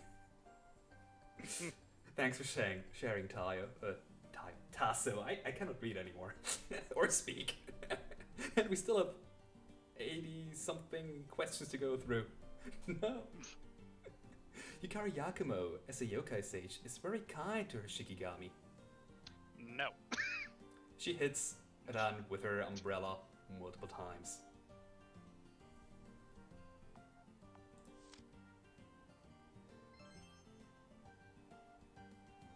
Can you call it animal abuse if it's a Shikigami though? Yeah, that's the thing, is that that's how Yukari justifies it. It's just like, I'm not actually beating up an animal. I'm just disciplining her. Like you would a child. By the way, don't hit your children. Utsu Ryuji species is native to former hell. What? I suppose as a crow? Maybe? It's native to former hell. I mean, she probably wasn't imported. She was there, certainly. I guess she's a hell crow. I think that's actually what she is, but... Unlike the majority of former Hell's residents, the Hell Ravens, like Utsuho, are natives. Okay, yeah. I knew that she didn't die and get to Hell or anything, but Patchouli knowledge uses a Bagua trigram as a magic circle. What is a Bagua trigram?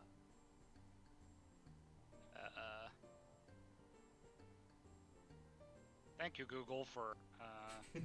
Oh, I guess it's a Bagua is a 8-sided thing that Okay. it is an 8-sided thing that you might remember more from from a design that is frequently depicted on Marissa's mini Hakero, actually. It's that thing. Okay, I have one I don't standing think around. Only one of my Marissa figurines has a mini Hakero, really? yes, Bagua or the 8 trigrams. I don't think she does then, because Patchouli is clearly stated to be more of a Western style. Well, she uses more Western style magic anyway. Yeah, I think like hers looks more traditionally more glyph-like, I believe.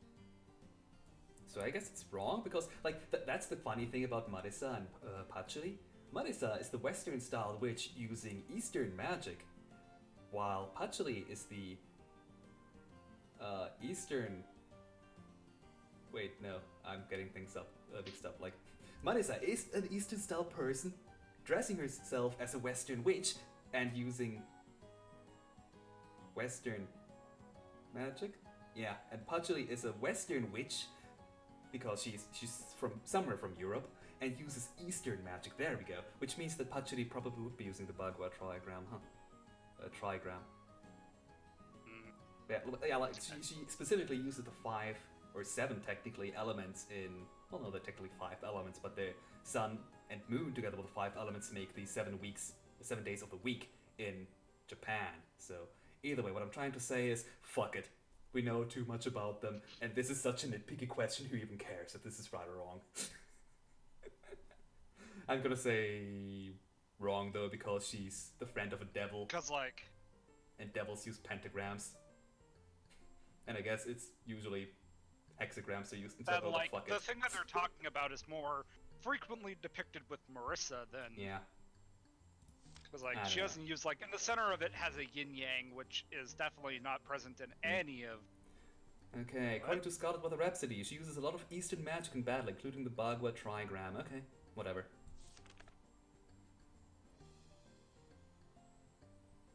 Sagami Kishin's.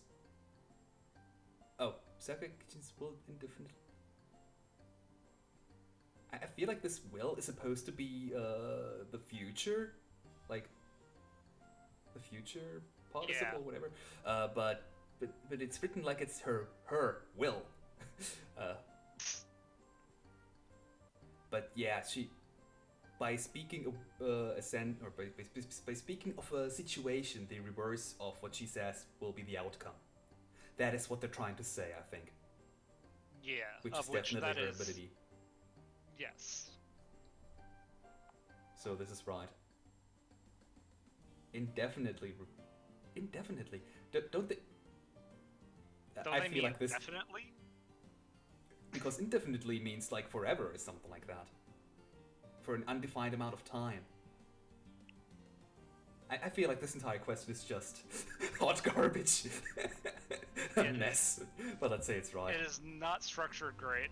No. Sagama's words and her ability have no bearing on the outcome of an event. She may only lead the event towards the direction that is opposite to what she says. The outcome is never decided at the time she speaks.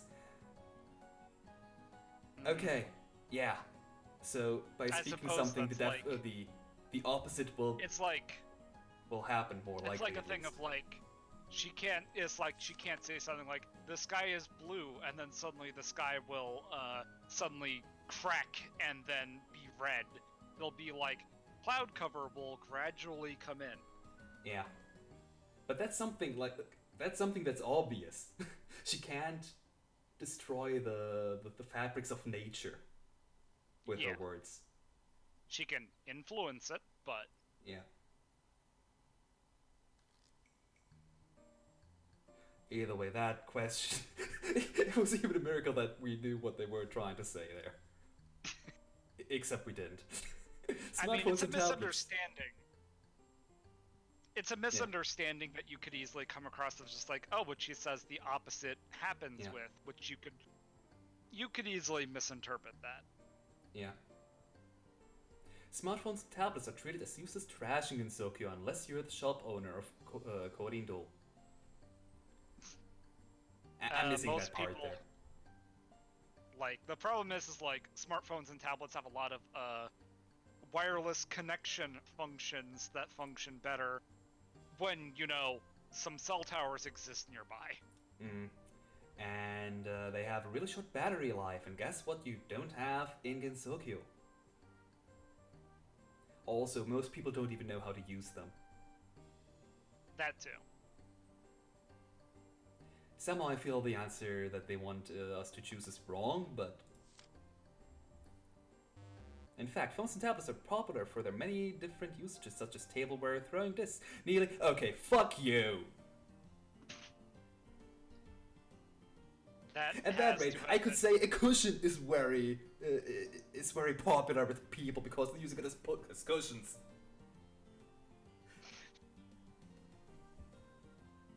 Like that's what I said earlier, didn't I? It's true, but they want us to choose wrong. God damn it, game. Like that is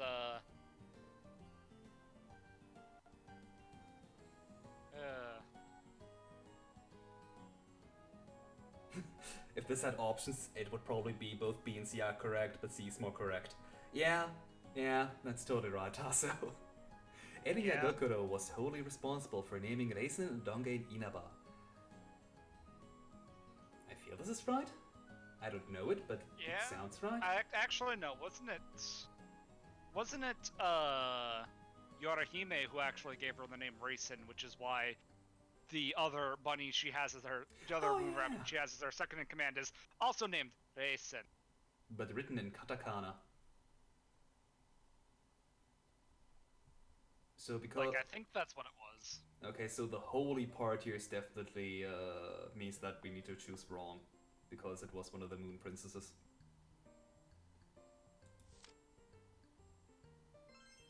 Her original name was just Reisen, and Aiden gave her the name Udongein, and Kaguya named her Inaba. I didn't remember the Kaguya part here, but I don't know much about Ainte because I really dislike most of the characters there. Probably because of the hair of... Probably because of, the hair of... The legend of the hair of Inaba. Ayasha Mimaru is an oviparous yokai, not a viviparous. What? Okay. What do these words even mean? mean? Me to look up. What do they mean? Adjective, zoology, of a bird, etc. Producing young by means of eggs hatched from when they are lit. Oh, okay, so ovi as in the Latin word for egg. Which is why Dr. Ivo Robotnik is called Ivo, because it's backwards for ovi. Or viviparous, of an animal, bringing forth live young that have developed inside. Okay, so basically, the question is, does Aya lay eggs?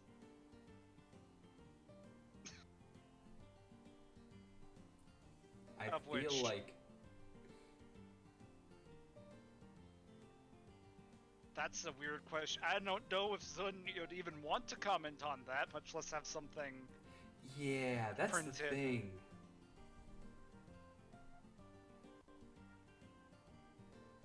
Tasso says, those thin books give you a hint to this one. Cheer blush. Okay, cheerlude, I'm sorry. I have no idea on this. I don't even want to know, to be honest. I'm gonna say wrong, because... That would be very silly. The Great Tango said that one of the Crow Tango's eggs got stolen. This means that Crow Tango are oviparous, including Aya. Okay. Sure, that's a roundabout way of... Yeah. Sumereka Usami was the critical figure of the urban legend incident, although she does not possess her own urban legend. This can be answered in so many ways. Yeah, I was about to say, that's splitting hairs a bit. 1. Yes, she was the person who essentially started all of this by spreading the occult balls in Gensokyo in order to try and force her way into Gensokyo. However, second, the occult balls were spread by the Lunarians because they wanted to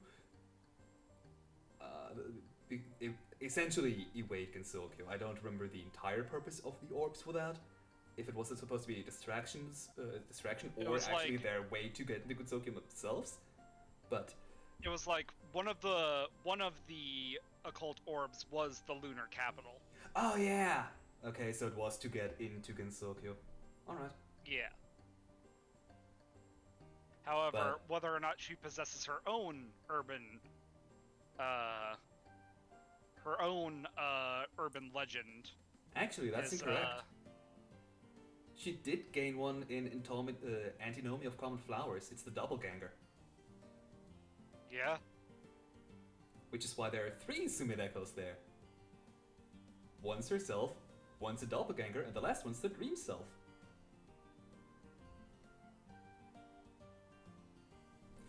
Either way, I guess because that last part is definitely wrong, the first part could have been stated in 2 ways. One, right?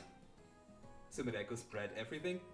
The other one, wrong, because it was the Lunarians in the end. But yeah, she does possess an urban legend, so it's wrong. And don't you dare. There we go, thank you.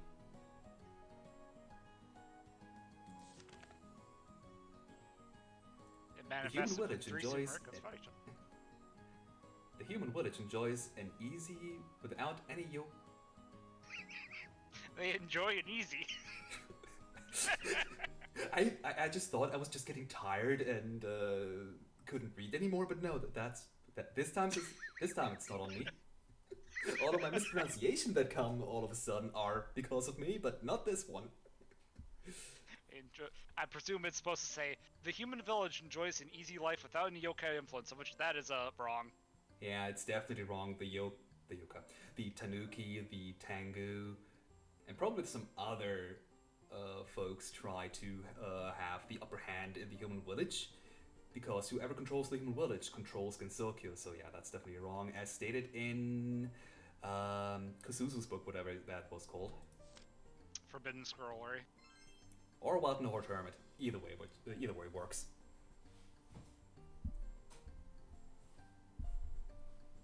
Yes, with many different yokai factions. Funnily enough, that actually was an inspiration for the Danmaku expansion that I was making, about them having multiple factions with different influences based on the power players of Gensokyo. Neat. Of course, all framed in Eternal, of course. Of course. End of the road, friend. There is a character named Chiko Hinanai. Right or wrong? Hinanoi would be related to Tenshi, and has Tenshi ever stated the names of her relatives? I don't think she has. She does have parents, but we don't know much about her other relatives. However, I'm going to cut it short here. The answer is indeed correct. Chiko Hinanai is none other than Tenshi herself. It was her name before she became a Celestial. Unless I remember things wrong, it's actually Chika or something, but I wouldn't put it past this game. Okay. Like, I'm trusting this game to do anything at this point, which is not a good thing to have happen with a trivia game. The book Touhou Gumon Shiki, Perfect Memento in Strict Sense, bears a different title in Gensokyo. Good to know that how the Japanese part is pronounced, because when I just read Touhou Gumon Shiki, I was wondering what the fuck this is supposed to be. But yes, I would assume so. Actually, I know that the Grimoire of no, that might still be called, but I think that one of the early books was called differently within Gensokyo itself, and I would assume that it's Perfect Memento in Strict Sense. I think it's just called the Gensokyo Chronicles or something like that. Yeah, it might be the Gensokyo Chronicles. In Gensokyo, the book is titled The Gensokyo Chronicles. Yep. Parase Misahashi is a hypocrite. I mean, She's jealous of everybody, literally everybody. And anybody. Both works in this case. So, I guess that can make you a hypocrite if you say at one point, oh, I'm so jealous of his riches, and then at the other point you say, oh, I'm so jealous about this poor person here because they're so poor. I guess that is a weirdly straightforward question. Like, I don't know. Percy would hold a cheerful conversation with you and then secretly talk behind your back. Very unpleasant. Is that what's hypocrite? That is... I wouldn't consider that hypocrite. I would call that something different that I don't remember the word of just now, but... But that's not hypocritical, is it? Hypocritical means that you don't... Word. Hypocritical means that you don't hold true to your own beliefs in a way. Or that you do different from your own beliefs. Well, it's like talking. But either way, talking behind some.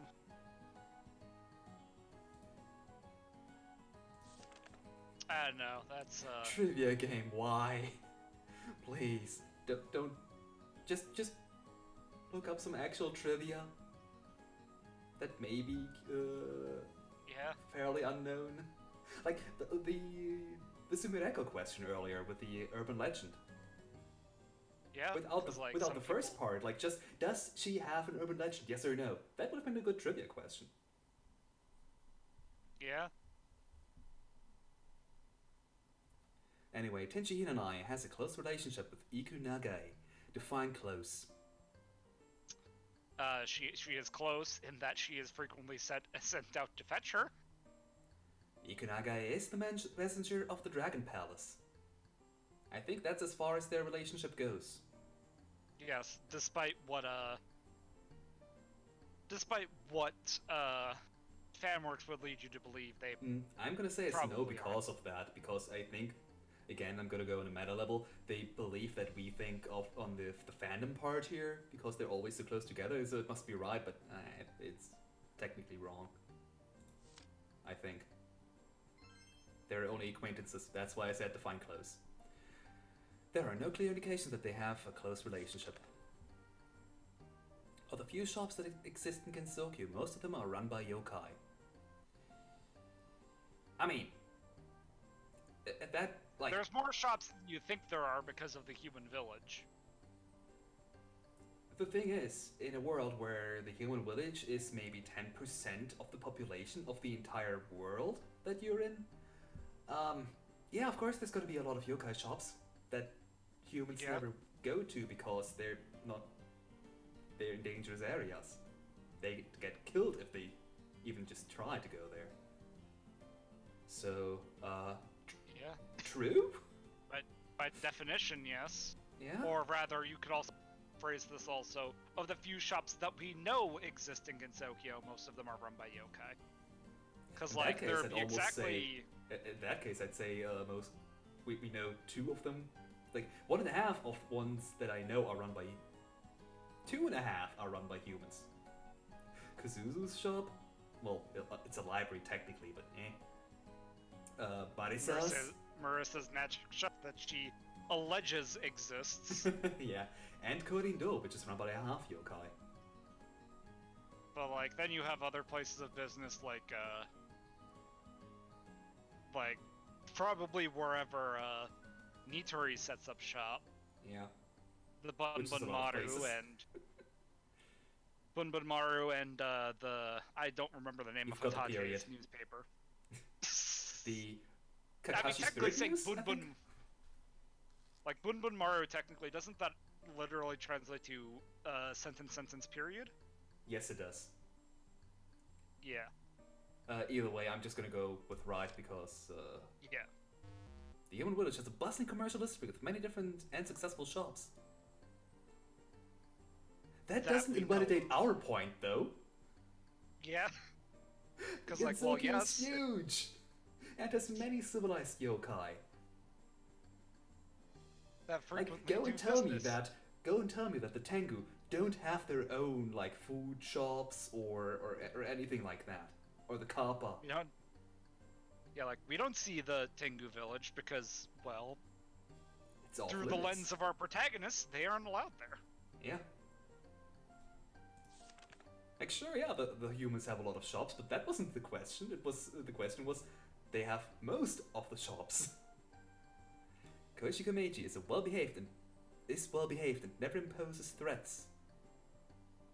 Totally. Komeiji Koichi acts on instinct, on her subconscious. She's essentially a wild card, in a way. You can never predict her actions. That said, she is friendly enough to be considered an imagined friend for children.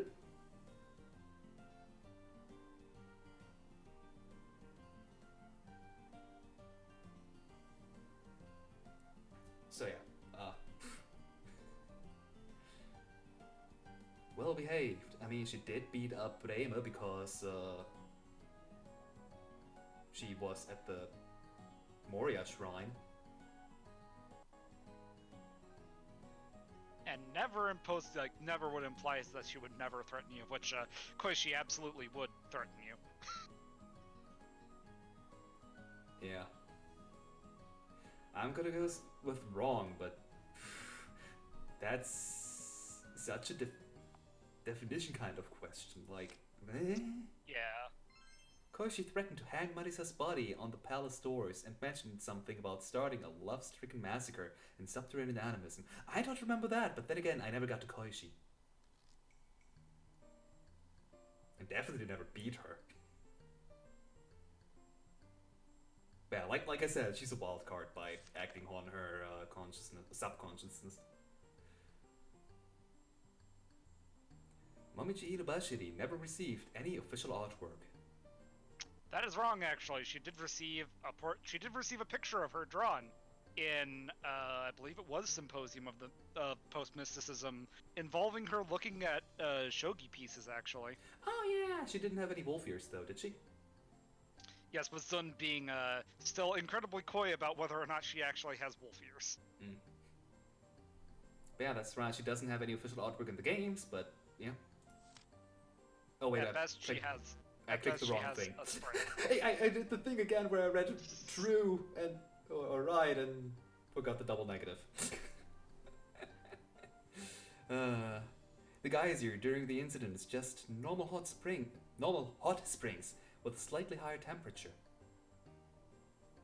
The incident, I'm presuming, is referring to the subterranean animism incident. Of which, I mean, it wasn't the geyser that was the problem, I think. The problem was the evil spirits were floating around. Yeah. Which weren't even the cause of Oku, but of Rin, because she wanted to get help from other people without Satori realizing that anything was wrong with Oku. But, yeah? I think after... No, the geysers never really stopped, did they? But I think hot springs did pop up because of the geysers, or because of Utsuho's activities. Yeah. So I guess it's right?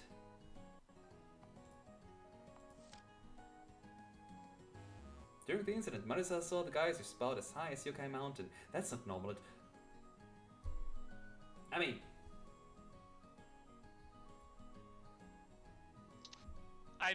this is... Yeah, no, they're fucking geysers! Of course They're they spout geysers. high. I mean, as high as a mountain, I suppose that is, Yeah, like, I understood the question in a different way, I guess. Like, yeah, of course, the geysers were caused by Utsuho, that's what we literally said. That's why I hate right and wrong questions when you can't state, like, I'm way better at written questions because I can just write everything down that I know. And right and wrong is always, yeah, dude, did you understand this question correctly? No? Well, fuck off.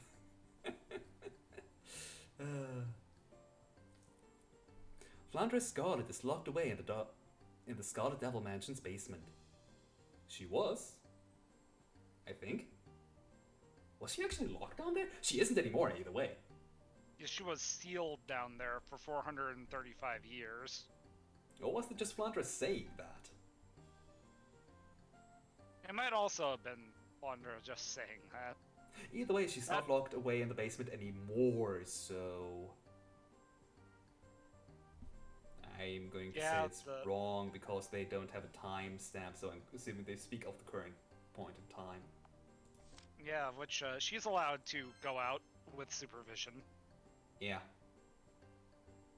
Perfect Memento in strict sense, yeah, that's what I was thinking of when she destroyed the meteorite. Where she was clearly outside of the mansion. Satoru Nishida and Mai Tereida do not have innate abilities. Technically? Mai and Satono... Yeah, aren't they just, like, technically regular humans that were turned into... whatever the heck they are supposed to be? Yeah, they definitely got and have their powers strictly because of Okina. Yeah. And they'd lose their power and probably die if Okina ever let them go. Yeah. That is right. Yeah. Wriggle Nightbug has no interest in humans, and she does not try to improve her relationship with them.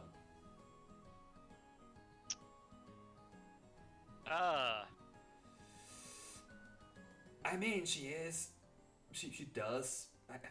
I think she she likes throwing all the bugs she controls at people.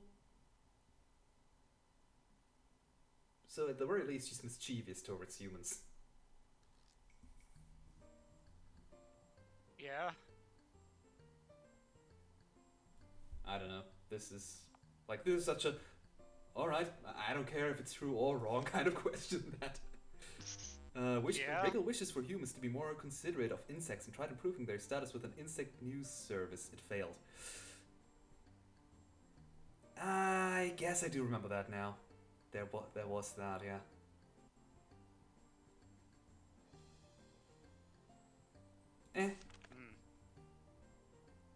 Kappa are not only skilled at engineers, but also good at making medicine. I think the Shirikodama is supposed to be good for medicine or medicinal purposes. The thing is that a human dies if you get it, so... but I think... Or maybe they just like eating it, but I think I heard somewhere that it's supposed to be good for medicinal purposes inside of the Touhou universe. So maybe? I don't know. They're definitely good engineers, though. What do you think? Possibly. I mean, like, in the grand services that Nitori usually has in, like, Dojin Works, which I trust a lot with, like, adapting character abilities to a certain degree. Nitori is often shown selling medicine. So, well, like, I mean... Like, she's definitely not as good as AMT, but... Yeah. But it's like, it probably won't kill you. It even deserves alien sprays. Well done. Dang. I'm not gonna read her name, you do. Junko and Chang'e are the same person. No, they are not. Chang'e, can you see me? Are you watching Chang'e? Alright, that's how it went. Really? Shinigami will eventually kill humans who try to extend their lifespans. Yes, but Komachi is not one of them. She wouldn't mind being one of them, but if she ever gets fired from her current position, but she probably wouldn't be hired as that kind of Shinigami if she ever did. Yeah. Either way, that's why Komachi hanging around Kazen's place so much is such an interesting story bit. Yeah. So, yes. According to Komachi, the Grim Reaper story is made up. Oh, much more terrible being. Okay, it wasn't Shinigami, it was a much more terrible being.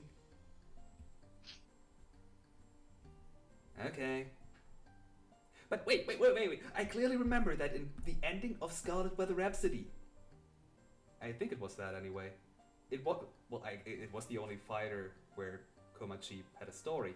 She was contemplating that, oh yeah, it wouldn't be so bad if I became such a Shinigami. I'm pretty sure of it at least.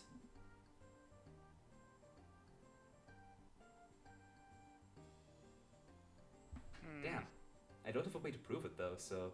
But it's like, I thought that was like, the thing is supposed to be that it's just like, oh yeah, a more powerful Shinigami will try and kill, like, hermits like Seiga.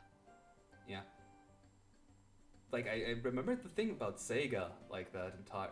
Like Seiga, just... How did you get out of that water prison? Because the water layers were... There were so many of them that you couldn't just cut through with her ability. I guess you just dug out. I think that's what you did. Yeah. I suppose there's probably no limit to the actual length of the hole that she's able to make. Well, she definitely couldn't get through multiple layers at once. That was a huge point about it. But, I either I remember wrong, or there is a clear contradiction within Touhou itself. I think it's the latter, because I really think I remember that Komachi contemplating that she could just become a different kind of Shinigami. Amici Yubashiri has a good relationship with Aya Shimaru. No. Definitely not She to try does to not. bite her. Aya thinks she just hates Crotangu, but she actually has a better relationship with Hatate than with Aya. Has a good relationship, yeah, that's wrong.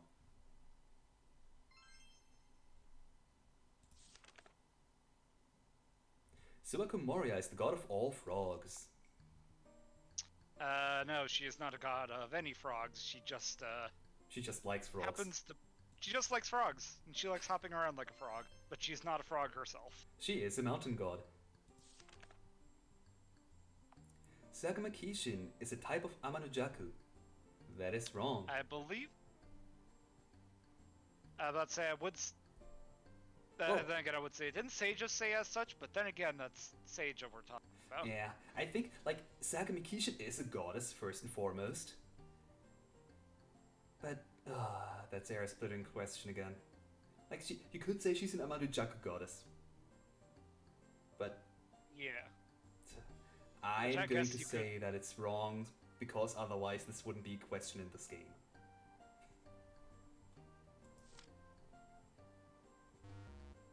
Okay, no, Sun said she's the second Amanujaku to show up. Okay. Yeah, because I remember Sage saying something as such in Grimoire of Usami. Yeah.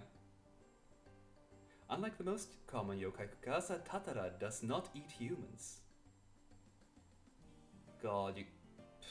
I mean... Now that's... No matter what you say right now, in this question here. If all common yokai ate humans, there would not be any human village left. And you cannot spirit away so many humans from the outside world to feed the entire yokai population inside of Gensokyo. Because of that, the question could already be wrong. Then, I don't know what Kogasa Tatara eats. Actually, I do know what she eats. She eats surprise. Like she feeds off of she would rather keep people alive and surprise them. Yeah, because that's what she eats off of. So I guess they're saying right, because what I stated, like, it's still commonly accepted that most yokai eat humans, but on a realistic level, you don't have enough of a population to feed all these yokai with humans. Yeah. But yeah, she doesn't eat humans outright. Yeah, like... Some yokai eat human flesh, others eat human minds. Kogasa belongs to the latter. But I guess? Sumideko Usami dresses up just like the mysterious mental fiend, which is Miko's urban legend.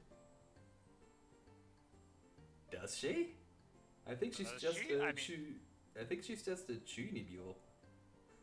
Yeah, like she's not wearing a cape to be referencing anything specific or anything. She's just wearing a cape because she likes a cape. She thinks it looks cool. Yeah. Let's say it's wrong. If it's right, then so be it. But then, like, no, let's see the question or the answer first. Simoneka admits herself that her outfit takes after the mysterious mantle fiend, but by making herself be or taking up her or like choosing that appearance, wouldn't that technically give her this urban incident, this urban legend? I mean, Yeah, it would have given her that urban legend power instead Yeah. of the urban legend power she actually has. yeah, like. I guess that's just a contradiction to how the urban legend incident works. I don't know. The Hatano Kokoro did not treasure the Mask of Hope Miku made for her. Yes, because she realized that it would kill her.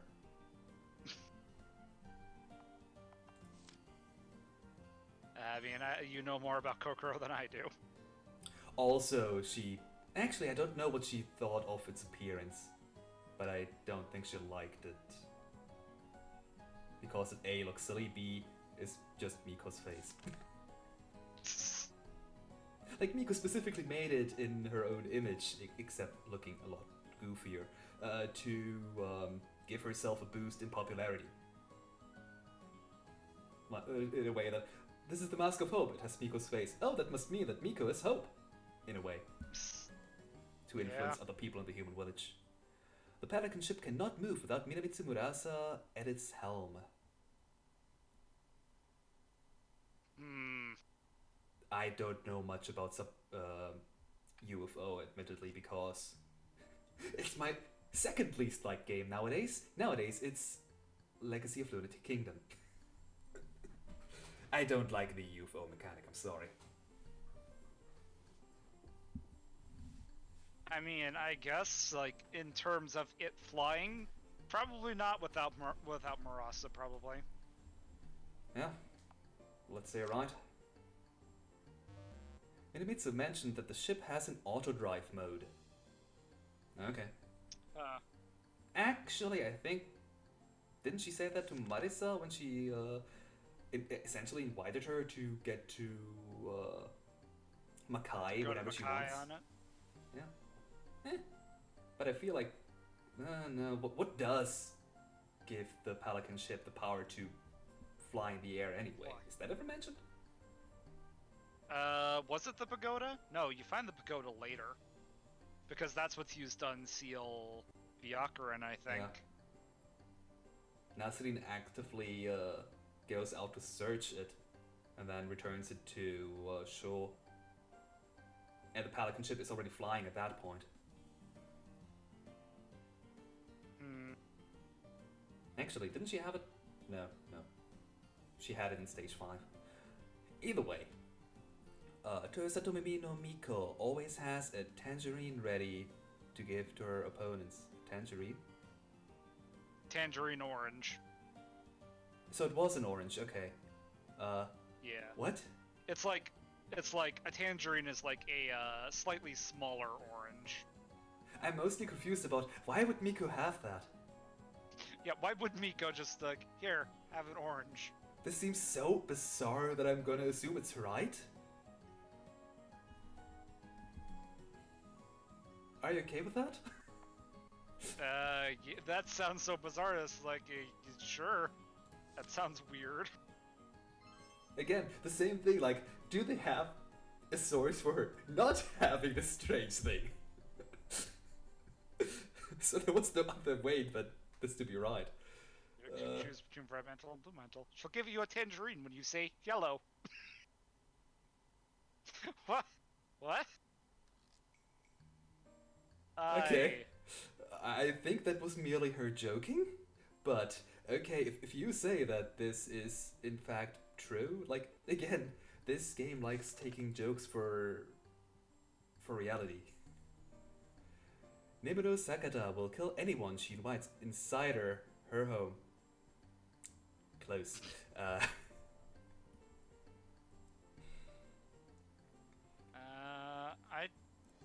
I don't think she does, actually.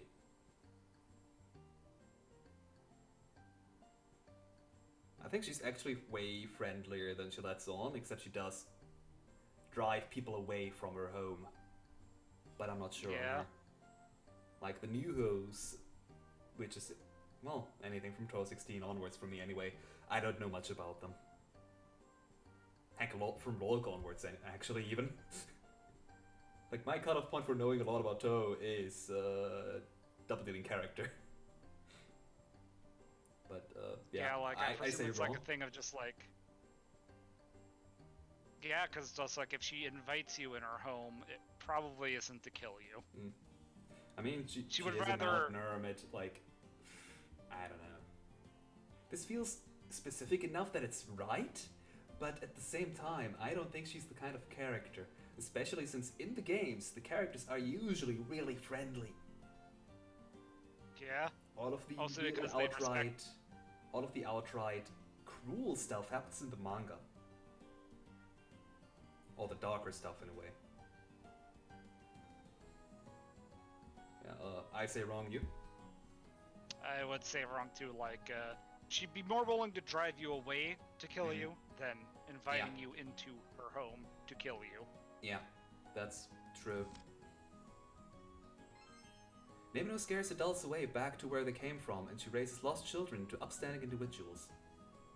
That sounds more like a game character, yes. Yes. Because of Chirino's bad habit of freezing frogs, she was once swallowed by Suwako's giant toad. Was it Suwako's? I'm getting the feeling that it's wrong specifically because of that. But the event did happen. I would have absolutely no idea where, however. It was in one of the written works.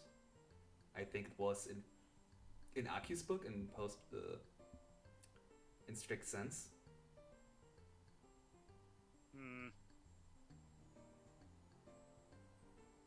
I mean, what exactly is the question asking? That she was swallowed by a giant toad, or whether or not that giant toad was specifically Sawako's? Exactly.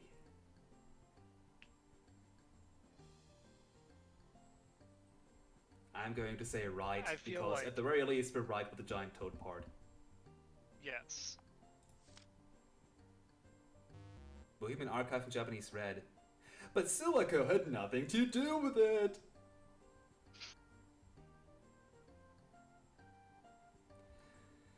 That's a rather... I knew it. Yeah, these questions have a lot That's of... how you make people downvote your game, guys.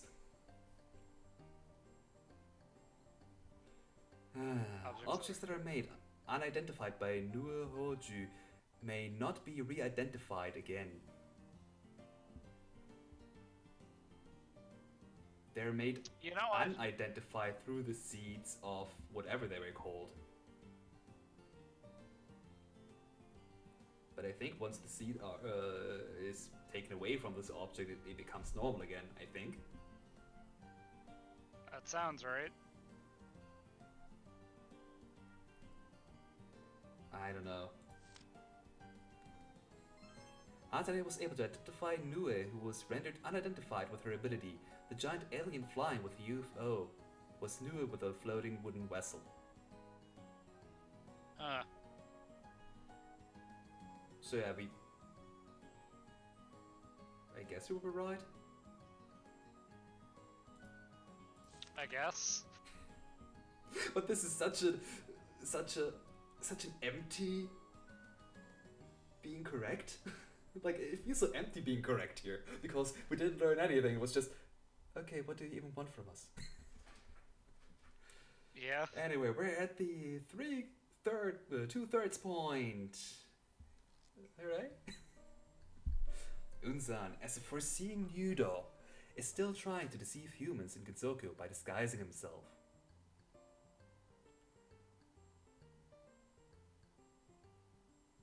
Is that what he's doing? I mean, there's two parts of this question here. One, yes, he still does disguise himself, like for example a giant Buddha statue. But this wasn't his idea, it was in fact, I think it was Ichirin's idea.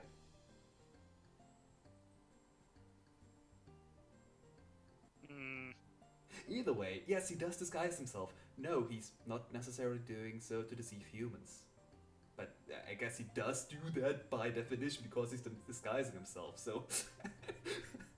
I guess. Your Let's guess say is right. as good as mine. Let's say right because he's disguising himself, and that's the only part we're trying to answer here. At least that's the only part I'm trying to answer. It's probably wrong because he doesn't try to deceive humans. It was Ichirin's idea. Nope, Unsan once disguised himself as a giant Buddha statue to attract worshippers to the Myonin temple, except it wasn't his idea. Again, I'm right, according to them, but it feels so empty. Also, why do they keep calling it episode 44? It's not episode, it's Chapter, it's chapter. technically. Manga. For a mouse yokai, Nazarin is really bold and courageous. She's bold and courageous, but is she a mouse, not a rat? Species, mouse yoka. I guess you have her wiki Evidently. page up. I mean, she is bold and courageous. I mean, for what metric? For what metric exactly? For being a mouse yokai. Like, for a mouse yokai, yes, I suppose. Unless they say no, all mouse yokai are bold and courageous, in which case... Fuck you guys. I'm so going to expect that, because mice technically aren't cowards. Yeah. You know what, just to piss off the game, I'm saying wrong. Fuck it, I knew it! Nazarin might have a big ego, though very timid when you show her who's boss. Okay, no, it's because she's not courageous. However, she'll run away at the first sign of trouble anyway. Okay, whatever. Like, yeah, I guess she does only have a big ego. I guess that's the part that people commonly remember about her. Yeah. Mostly okay, that was a better backed by question than I Bishomoten. expected. What did you say? Mostly because she is backed by Bishomoten. Yeah, that's true, that's true. Kizume's head looking out from the bucket is not her own. It's the head she cut off from one of her victims. Now, I know what I said earlier about the games, but subterranean animism is an exception. That's actually... Especially Kizume. Kizume is exceptionally cruel for a video game, for a shoot-'em-up character. So I mean, I almost believe it, but I've never heard it before, so... Yeah, I mean, nothing I don't think has ever explicitly been said. Like, it might be a Kogasa thing of, like, you know... The real yokai is the bucket. Yeah. Also, I know for a fact that she does fall off of high places to land on people's heads and kill them. But I have never heard about the head thing, so I'm saying wrong because I've never heard of it, unless you want to choose right. I mean, it would be the first I've heard of it, too. Okay, then let's say we don't know and say wrong. Soon alluded that she would do such a thing, but it is confirmed to be her very own head. Okay. He's alluded, meaning he may have said it at one point, but Soon says a lot of things. Without trying to be mean to Soon, but Soon does say a lot of things. And we know for a fact that a lot of things have been retconned and not only PC98. Although Shin Myomaru Sukuna is one of the competitors in the Yokai Mountain Whitewater rafting games. The what? Whitewater rafting games? She didn't do anything to win the races because Wakasami Hime did all the work for her. Was that in Curiosities of Outer World Creators or whatever it's called? This is the first I've heard of it. The only rafting thing that I remember is in the Oriental Sacred Place or Palace. The Three Fairies manga, where it's like, where the Kappa made a thing happen. I've never heard of it, so let's say it's right because it's so awfully specific. Shimyomaru took part in 2 Flume Ride game. Sick. In the first game, it's all her own efforts. Alternate facts of in Eastern Utopia. Okay, I haven't read that, so that explains it. Byakuren Hijiri is one of the few humans in Gensokyo. Byakuren Hijiri is not a human. Yes. She is a yokai magician. Exactly. She was previously a human. But she turned into yokai because she wanted to keep her youth. Which is really ironic because most people consider her to be part of the old grannies club. I mean, isn't that literally everyone in that club is there supposed to be in denial about their age? Yes. Although Yuka isn't there as well for some reason, and she doesn't really care about her age as far as we know anyway. Yes. I actually know the answer to this one. Rei Mahakure believed that Lady Whiterock was the mastermind behind the Long Winter incident. Actually, Sakuya postulated that. Yes. Although they were mostly just joking around. Yes, but yeah, it's definitely Sakuya's route. She did. Rei even conducted a spring summoning ritual to stop the Long Winter by beating up Letty. Okay. Bohemian Archive in Japanese read okay, so it's not in the game.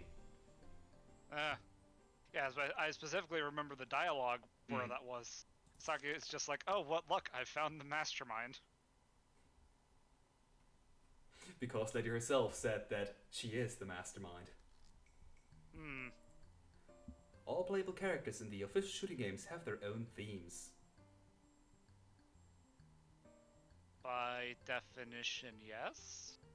Due to them all appearing as stage bosses at one point. Yeah. I'm trying to think now because official shooting games, like Phantasmagoria means they definitely have their own themes, but yeah. Everybody has appeared as a boss before or after they became a playable character in case of Reima. And solely Reima. Even Marisa used to be a boss first. And Mima, and Yuka, and Reisen, and Yomo, and Sakuya, and so on. Yeah? Like, what would be a theoretical exception to this? Like, Hatere Hime Kaido, despite being a playable character in Double Spoiler, that's not a shoot 'em up, that's a...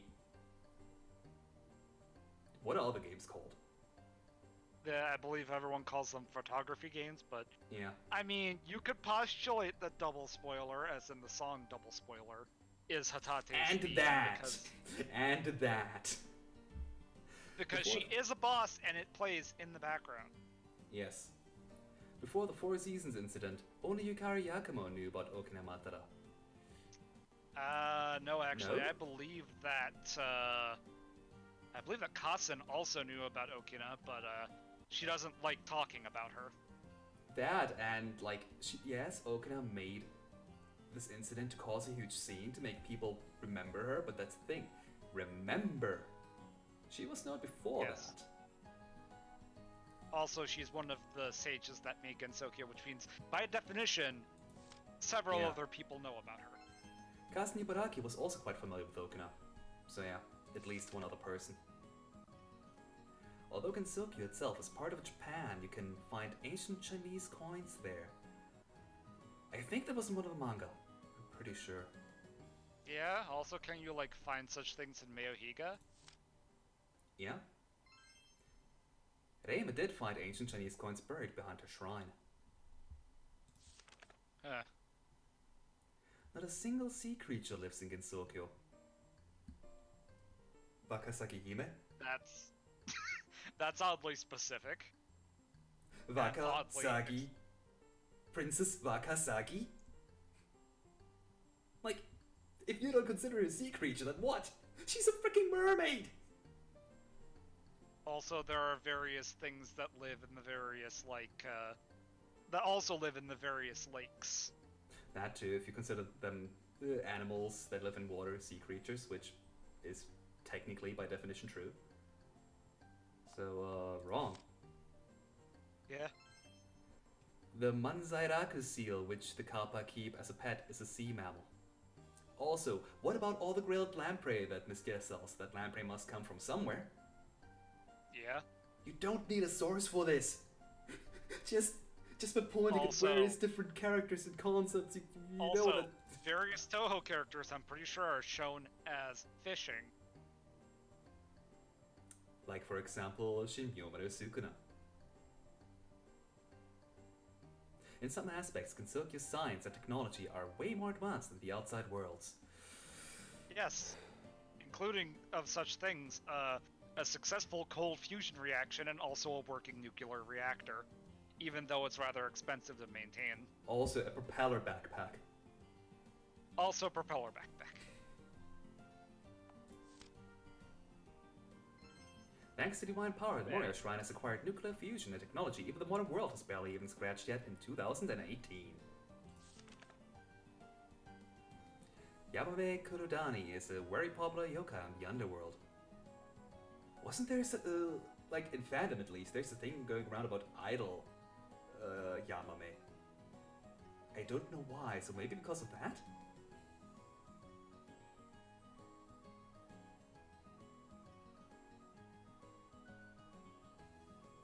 I mean, it's not of a Satori level of like she's hated by the yokai even in the underworld.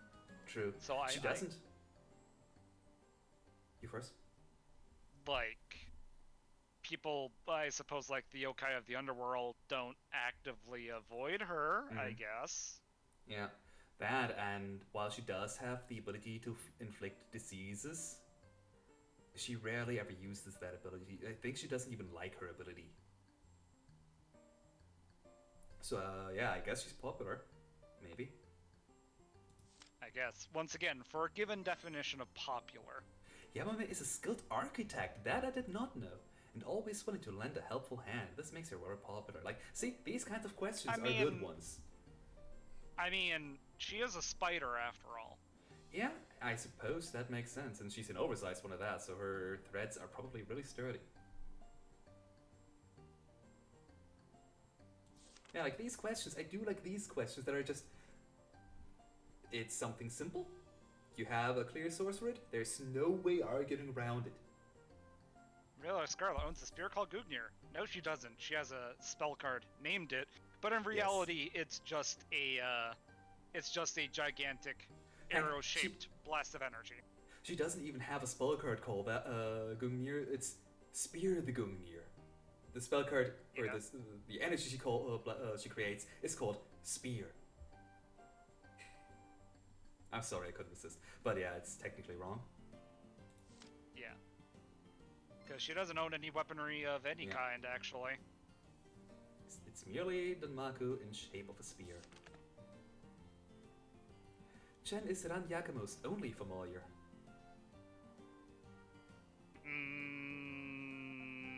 I know that Yukari has more. Actually has 2 ravens. But I don't know about Ran. I think it's like... Isn't Zenki and Go, because like Ran's ability specifically is the ability to control Shikigami, so true. It is entirely possible that like Ran might have more Shikigami. But I'm pretty sure that ravens are still Yukari's. But no looking up on the wiki. Yeah, I'm gonna say... Just by the fact that she has the ability to control or manipulate Shikigami, that alone should mean that she has multiple.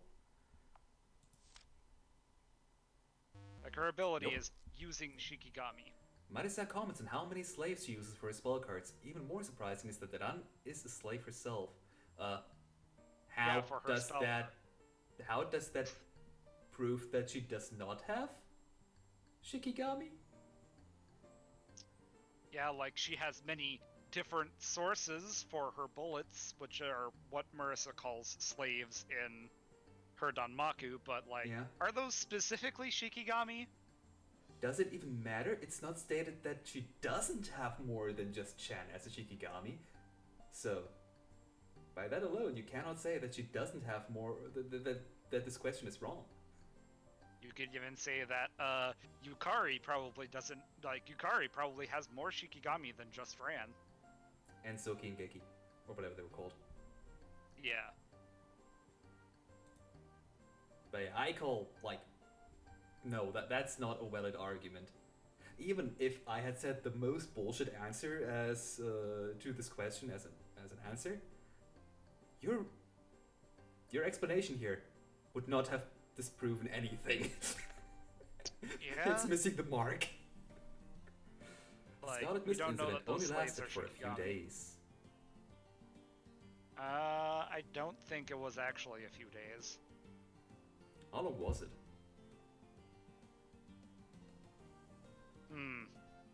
Like, I could see that the mist lingered on for a while until it became a problem and the name finally set out, but I don't know how long it was.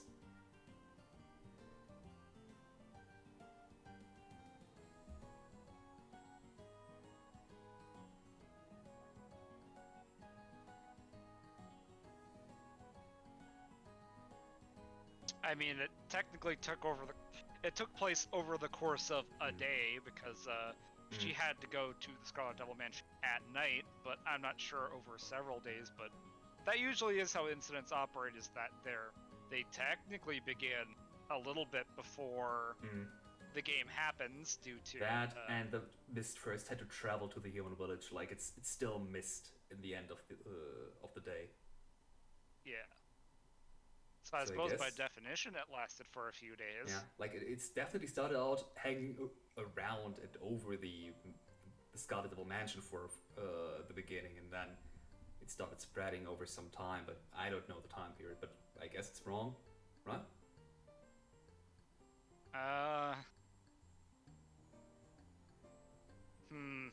The thing is, It's it like says it's the time from- only lasted for a few days, so they're alluding to that it was longer if you pick wrong. Was it longer than a few days? I think might be what it's asking. At which point? I don't know. Okay, let's say wrong for it was shit long.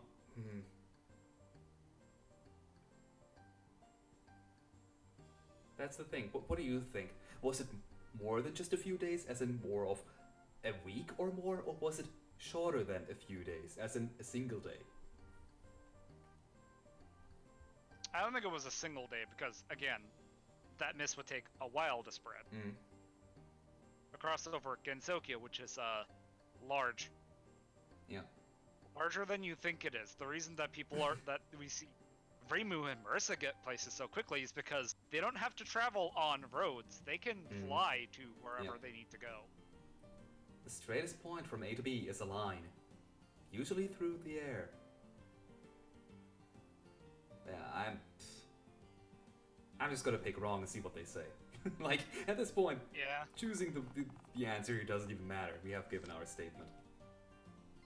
The Scarlet Mist incident lasted no less than half a month, urging Reim to finally do something about it. Okay. Really? I expected it to be, well, 2 weeks is half a month, isn't it? Huh? Before the Four Seasons incident, Aon Komano was a hidden Komainu who only started showing herself during the breakout. Define hidden Komainu because she was a statue. Yeah, because she was a statue. I think they mean she was a yokai before that, but no. No, she was a statue before that, but the statue technically had a memory. She remembered Reimu. Yeah.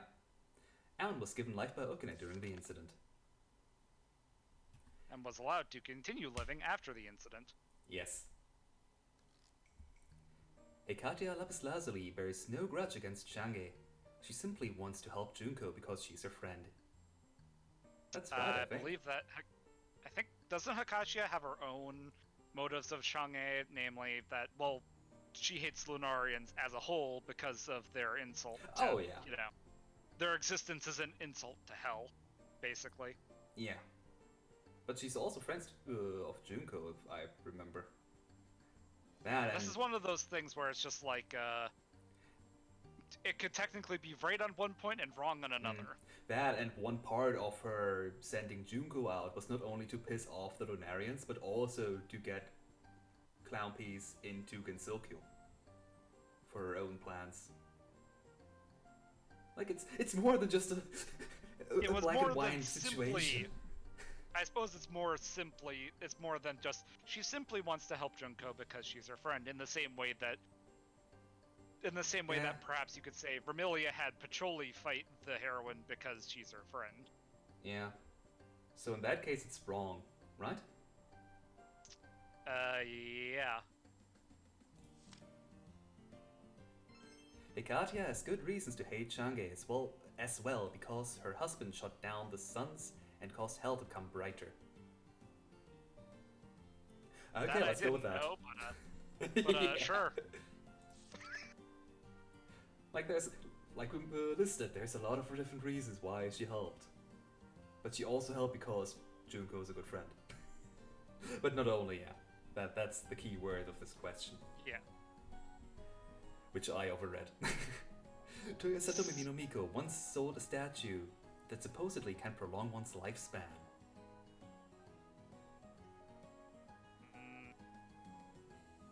Again, what is the source if this is not right? It wasn't a statue, it was instead a tangerine? I don't know.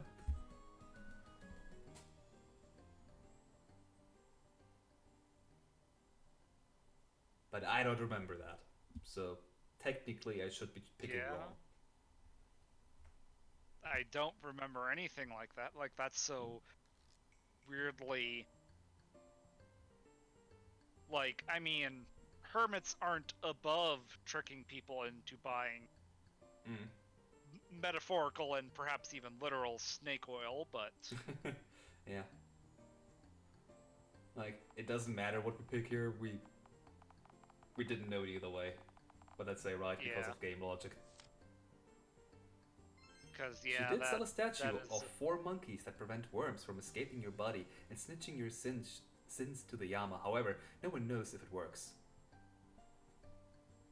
Supposing how oddly specific. And I guess, like, is that prolonging your life? Not really. I mean, the worms are still inside of you. They're still gonna eat you. Sure, they're not gonna tell all the sins to the Yama, which just means that you're gonna be sent to hell, to heaven instead of hell, or maybe reincarnated. Who knows what is chosen for what? Remagre almost has no worldly desires and is on the right path to becoming a hermit herself. She's greedy as fuck. Yeah, I was about to say, it's like, well, I think it was like based on a comment on like that Sega made, I think. That she's like very hermit-like. Yeah. Like, sure, she doesn't really thrive towards anything. She just wants to live her life in peace. And then these stupid yokai come and cause incidents. But Reimu does Reimu most certainly almost has worldly desires. Yeah.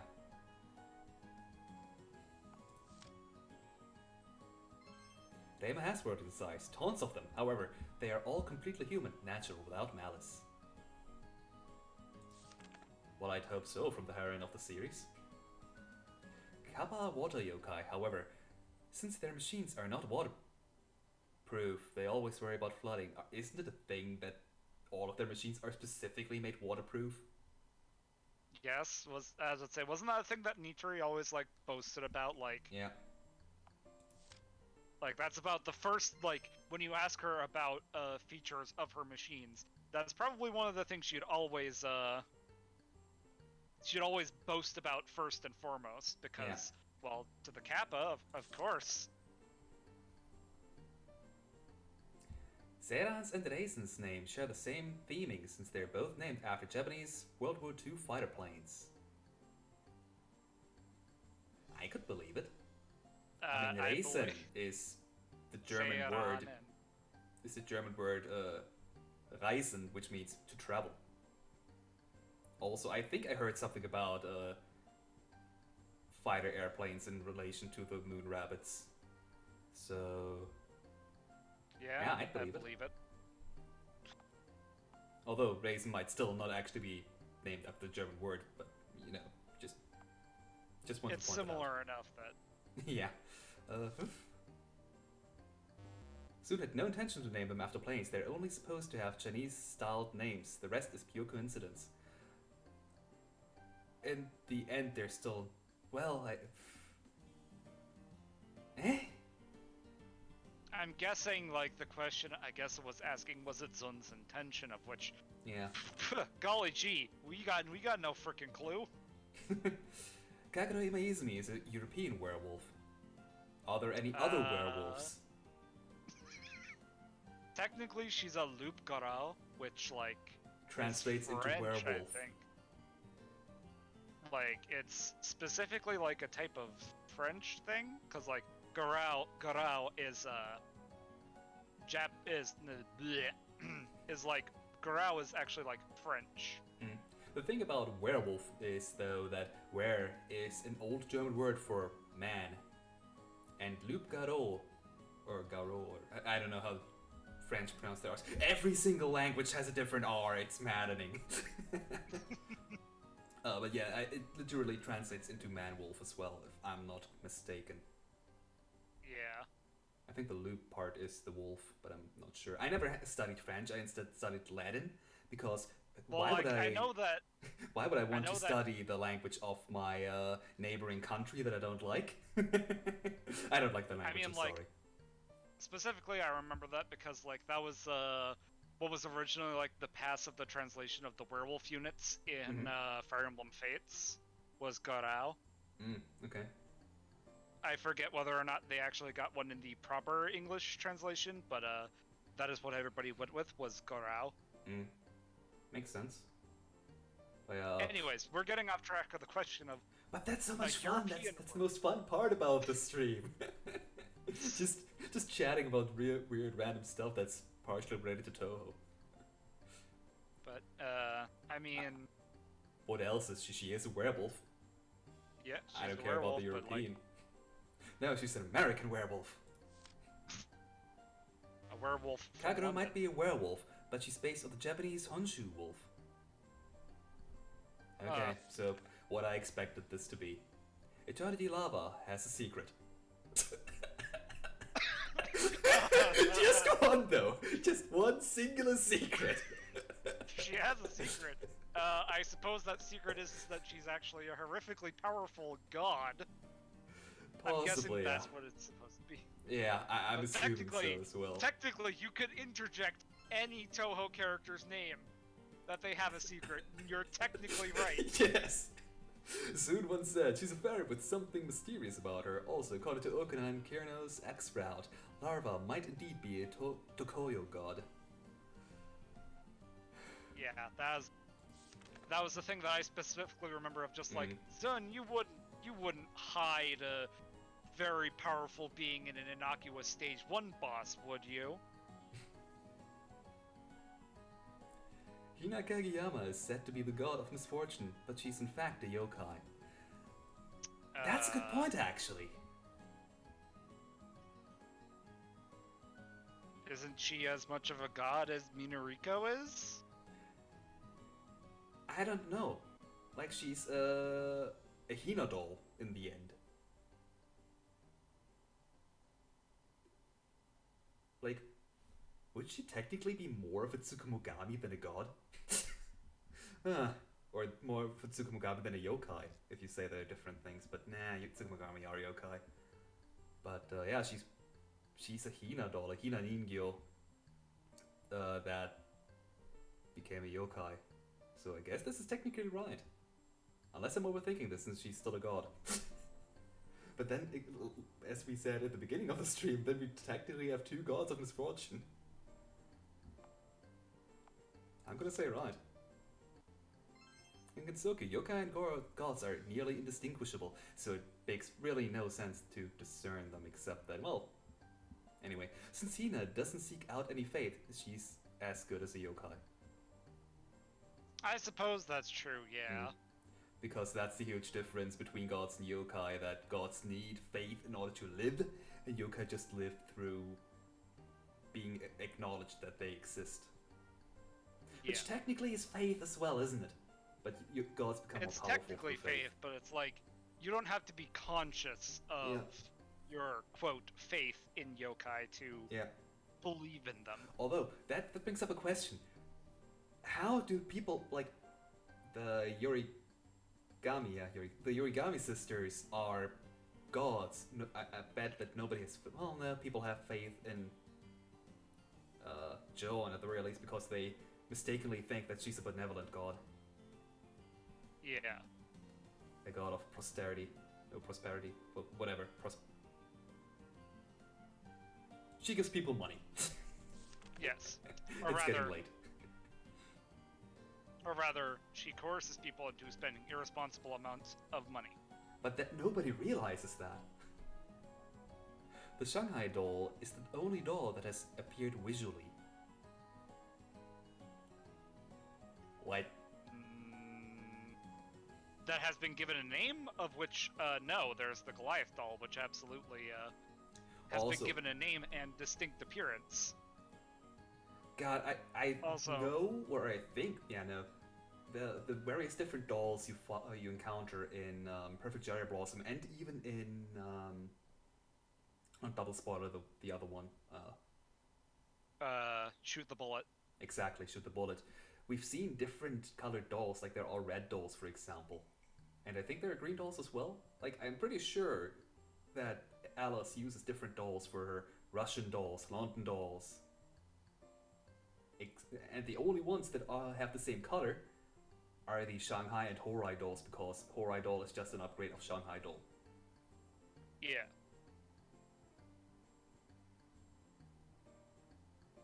But in the also portraits, the only doll that has appeared visually. What does that mean? Yeah, they are different colors, I'm pretty sure, I think. It's been a while since I've played Perfect Cherry Blossom, though. Like, does that mean appeared visually, but hasn't been named? I don't know, let's just say wrong, because this seems wrong to me. Other than Shanghai, the doll of Titania and Goliath doll also have their appearances, and the London dolls, and the Russia dolls, and the Horai dolls. Yeah, like, Alice also seems like the type who, most certainly takes pride in all of the dolls looking even slightly different. Yeah. Like, she's even made dolls of the Three Fairies of Light. Heck, that's more dolls that Alice has made that have appeared. Also, Doll of Titania? There was, Yeah, what was that? Did that have a unique appearance? What like, was I remember Titania? it was, like, testing level Titania, that was yeah, I guess. But that was just a doll sprite upscaled terribly. Yeah. Lily White has the power to make flowers bloom. That is... I don't think that's her power. She announces spring and that's all she does. Although we have seen in one of the manga when she appeared and said, it's spring, and all of a sudden flowers bloomed everywhere. So I'm almost fearing that they're going for that way. But technically her power is only announcing spring.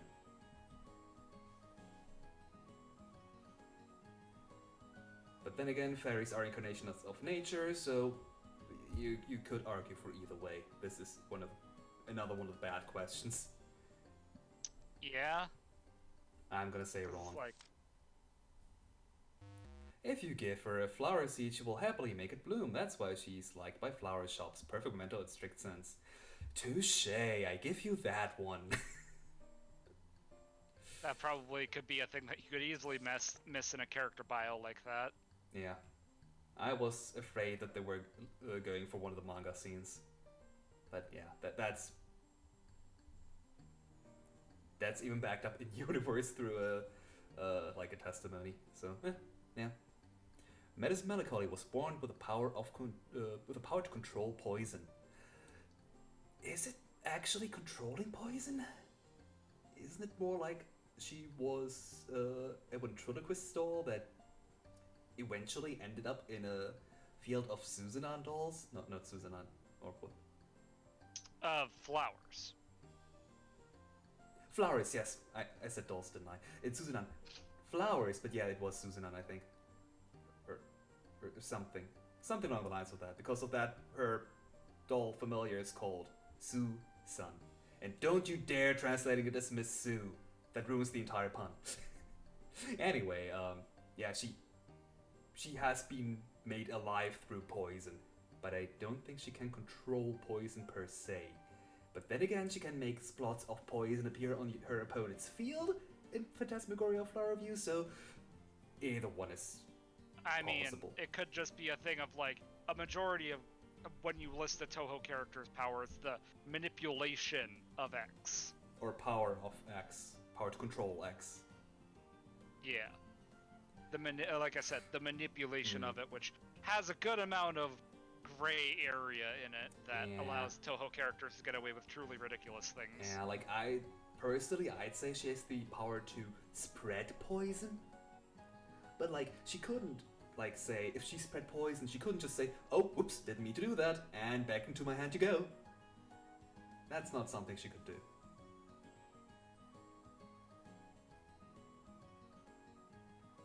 So I'm gonna say wrong, because... It is once again, what is the semantics of... Or rather, was she born with that ability of which... and that. But, like... You'd have to... I think that's most of the bad questions, the questions about Touhou characters' powers. Because they're intentionally vaguely defined. Or, you know, she only acquired her powers after lying in the Lily of the Valley field for a long time, which ultimately turned her into a yokai.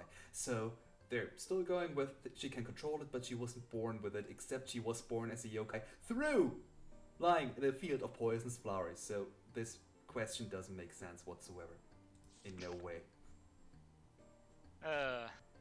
Imperishable Night used to have a phantasm level. So they're saying it got cut?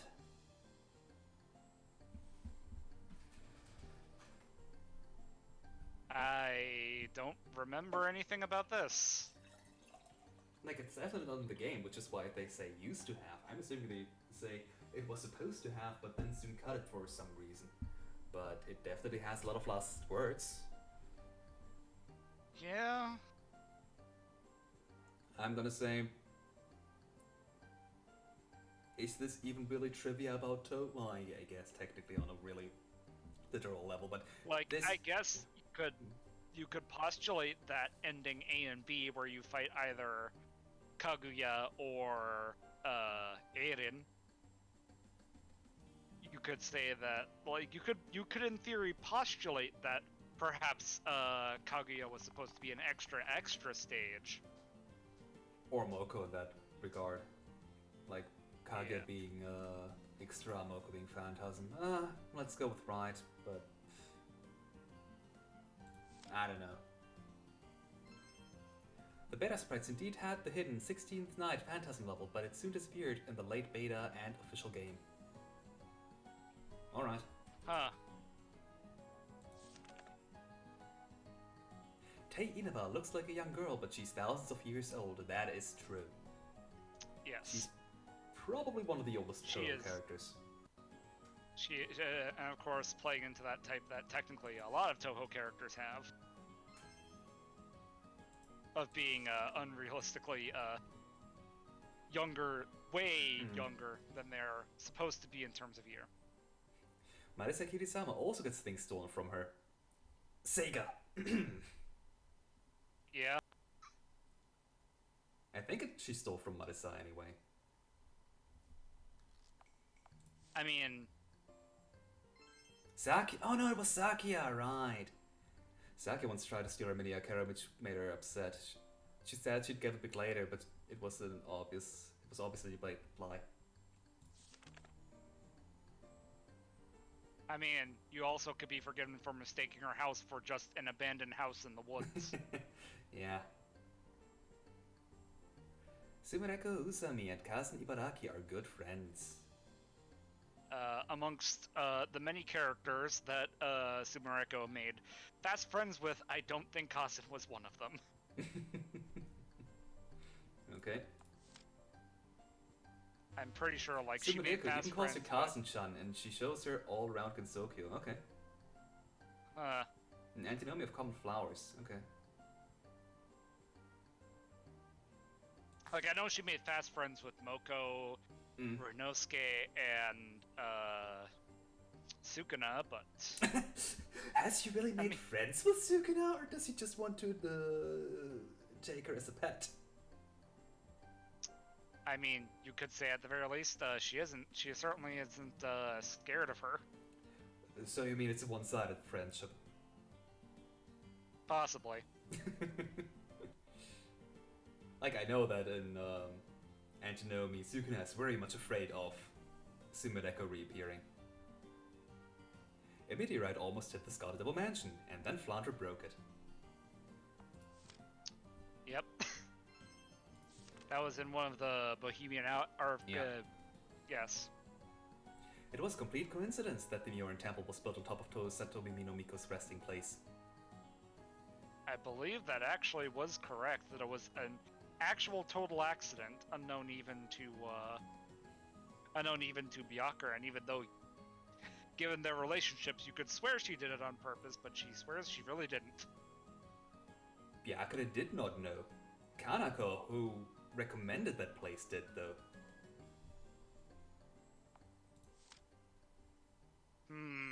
Byakuren built a temple there with full intentions to prevent me. Kanako recommended that, though. Am I wrong now? Yeah. Like I know could have sworn, like... It's a meme that Kanako or the Moria Shrine is involved in all incidents, because every game from Mountain of Faith onward, for that era anyway, until 10 Desires, had Kanako's hands in it in some way or another.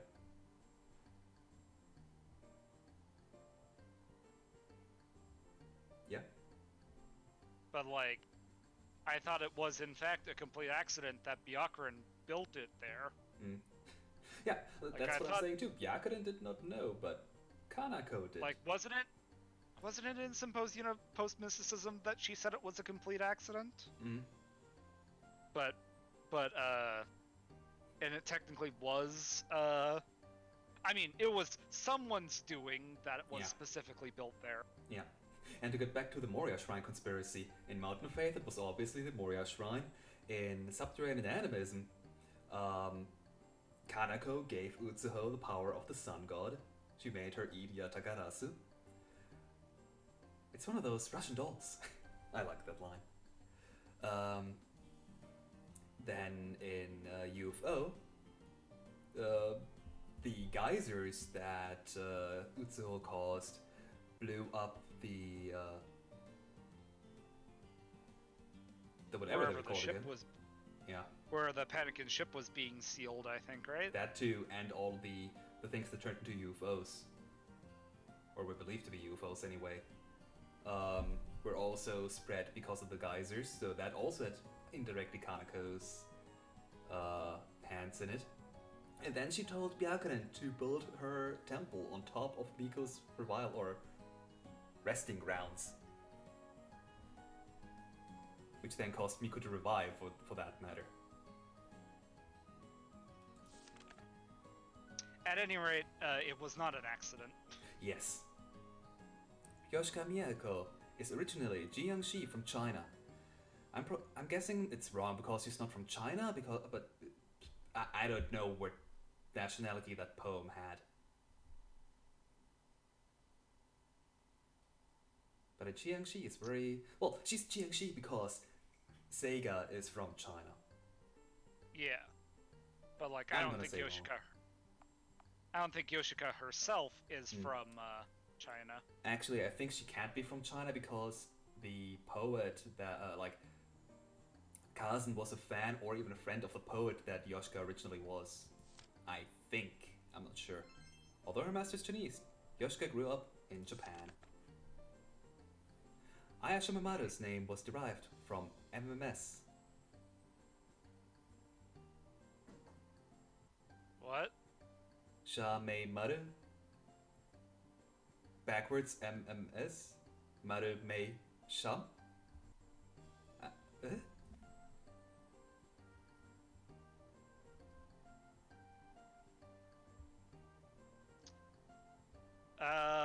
That sounds so weird, I'm just gonna say right.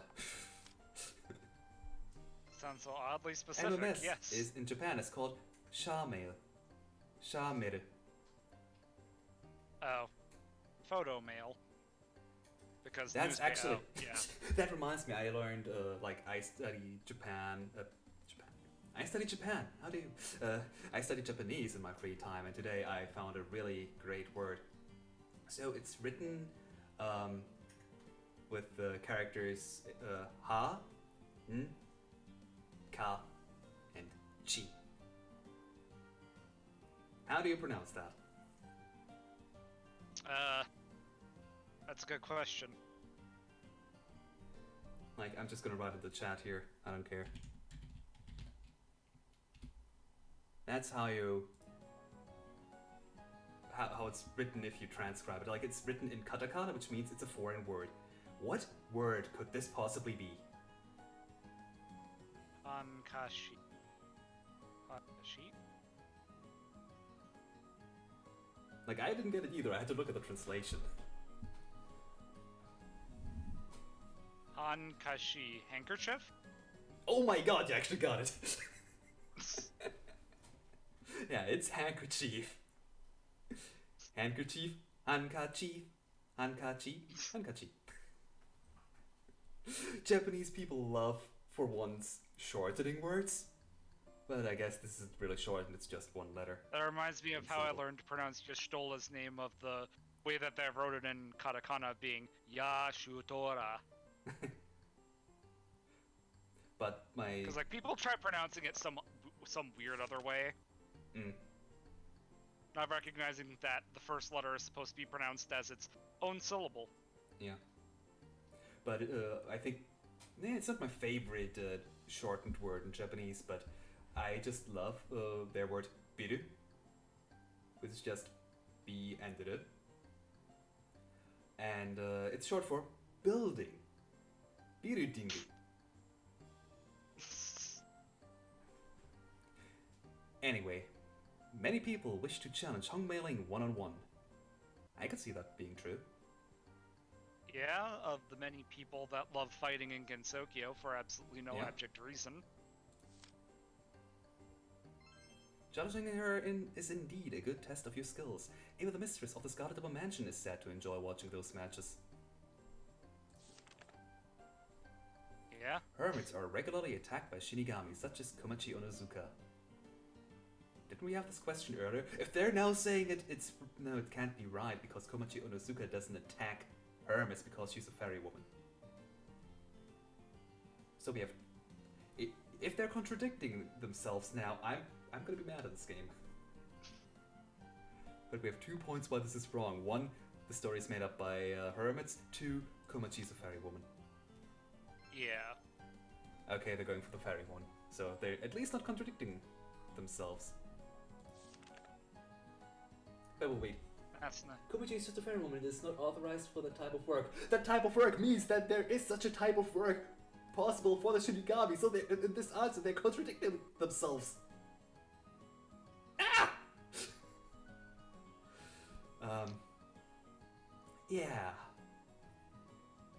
Memorial Shrine and that Grand Shrine, Hakure Shrine. I think actually the opposite of that is actually true, was that Vremu built a branch shrine near the base of Yokai Mountain. I think both is true actually. Of which they then used. Of which they then used to. They then converted into a rocket, of which they then took to the moon. Oh yeah. At least that's what I remember. That's how I remember it happening. But Moria Shrine has definitely a branch shrine at the Hakure Shrine. That's the thing that happened at the end of Mountain of Faith. It's weird, I remember the reverse being true. Sanai even came to the Hakure Shrine, or she comes many times to the Hakure Shrine just to keep the branch shrine intact and like cleared from all the leaves that fall off or shovel away snow, because Tadema just thinks, I don't care about this branch shrine, it's a part of my shrine, why should I care? So yeah, it's definitely right. But the reverse is also A true. tiny one. Because Rem is too lazy, yep.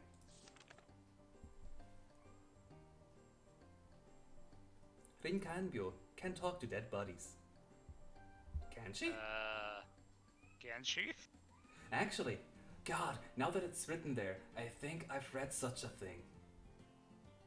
I think, oh God, was it just part of a fan comic?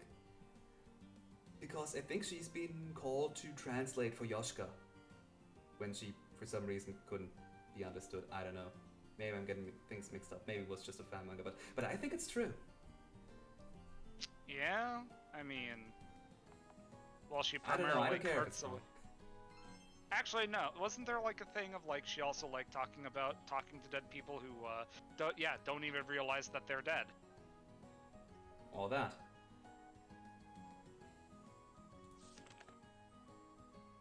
I think what I remembered was part of a manga, but it had its roots in a true event.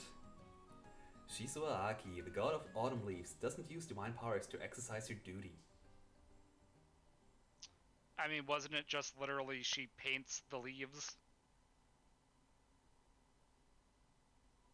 I'm imagining that literally her standing on top of a tree with a bucket in one hand and a brush in the other and manually painting every single leaf.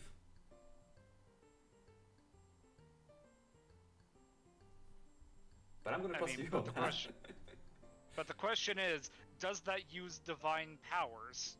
That's the question, but I mean, for like the painting rule of each thumb. of the leaves individually, to paint each leaf individually, you kick the short That's also good. I did not know that, but I like it. Which she then paints them red on the ground. Ichirin Kumoi is like a magician. The thing is that that's really, Really broad, yeah. especially in Gensokyo, where, you know... Magician is a specific type of yokai.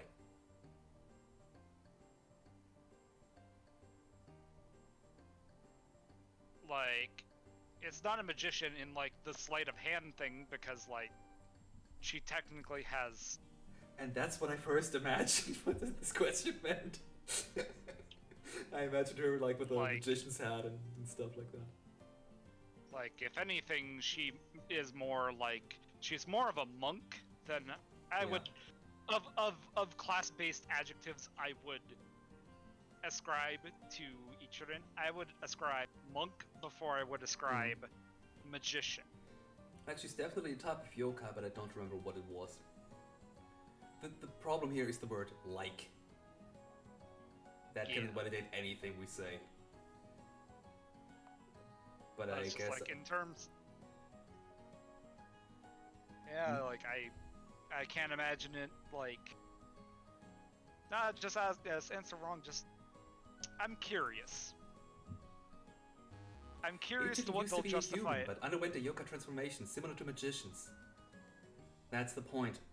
Like is so broad, you could link it to anything. Yeah, it's just like... Yeah, it's just like... We were, like, when they say, like a magician, we think, does she have powers like a magician? Not... Kazunie Baraki lives near the Hakare Shrine. She lives on the Yokai Mountain in an area secluded only to her own, like that only she can find, or people who know the way. Yeah. Like it's her own hermit place. And there's about 3 locations between the Hakare Shrine and the Yokai Mountain. Oh, wrong. She does not.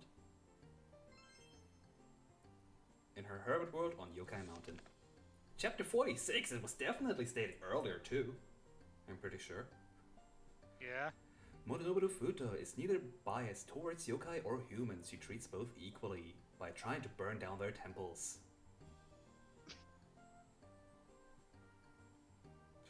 I mean, I want to remember the parts of Genso Wanderer where she tries to burn everything, but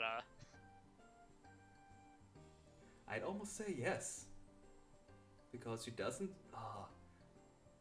I don't know, but I feel like she's not the kind of person who would treat yokai differently. She's kind of like Raymond that way, I feel.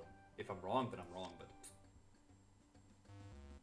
Hoot was very friendly towards humans, but she loathes yokai. Perhaps she used to fear them in her past life. Okay. I did not remember that. Bemba Tsukumo and Yatsuhashi Tsukumo are not blood-related. That is true. That is true. They are called the Tsukumo sisters just because they are Tsukumogami. And woke up around the same time.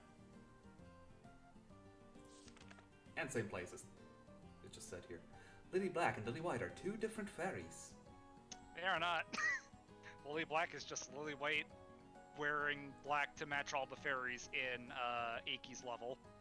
To dress up as a Yama. They're two different fairies. Wrong, yeah.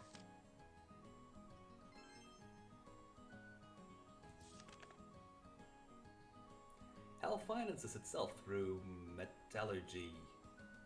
Metallurgy, which is okay, what hell are we talking about here? New hell? Hekatia's hell? I actually don't know a whole lot about that, but I mean, the terrible infernos of hell would certainly make a great fire for a forge. Oh, that's what... Okay, now I know what that word means. Yeah? Yeah, metalworking, essentially. Let's say right. I want to get through the last 5 questions because it's getting late. Gold is the crystallization of desire. Some vengeful spirits can be molten down to gold. Right. I remember that now. Oh yeah, the high temperature furnaces of hell. Remahagre does not like hats, so she never wears one. That is wrong because Remo actually has been depicted wearing a hat. Didn't she wear a sun hat at least at one point? She's also depicted wearing a hat in one of the Perfect Cherry Blossom endings. Oh yeah. But I think she's actually pretty ambivalent to what type of headwear she uses. Like, I think, maybe I'm thinking of another character, but I think Reimu was seen wearing a sun hat in at least one of the PC98 games. But I guess they're technically canon, but eh. Sho Toramaru is Nasrin's master. Not technically, they're both followers of... Well, one is the follower of Bishamonten and the other one is an incarnation of Bishamonten or of sorts. Yeah, but it's like, they aren't technically master and servant. Yeah. Like, not in the Chen and Ran type of thing. Oh yeah, but definitely not in that case. Wrong. No, it's the other way around. What? Nasrin is a subordinate of Bishamonten, Sho's own master, okay. However, Nasrin was only employed to keep an eye on Sho. She does not have to obey her. As the Mishaguchi, Moriya Subako has a bad temper. Mishaguchi just means curse god, as far as I remember. Pissing her off just a bit makes she want to kill. Oh, that's supposed to say make her want to kill you. No? I mean, she is a Mishaguchi, if I remember correctly. Like, that part is true. But, like, she's described as one of the more easygoing Touhou characters, right? Yeah. I think she still has a grudge towards Kanako for her taking over her shrine. And her place. Yeah, though the bios said that that's mostly mellowed out, but yeah. You know, I think it's wrong. Man. Like, but whenever we do see well, Kanako too, but Subako, she doesn't really seem bad-tempered.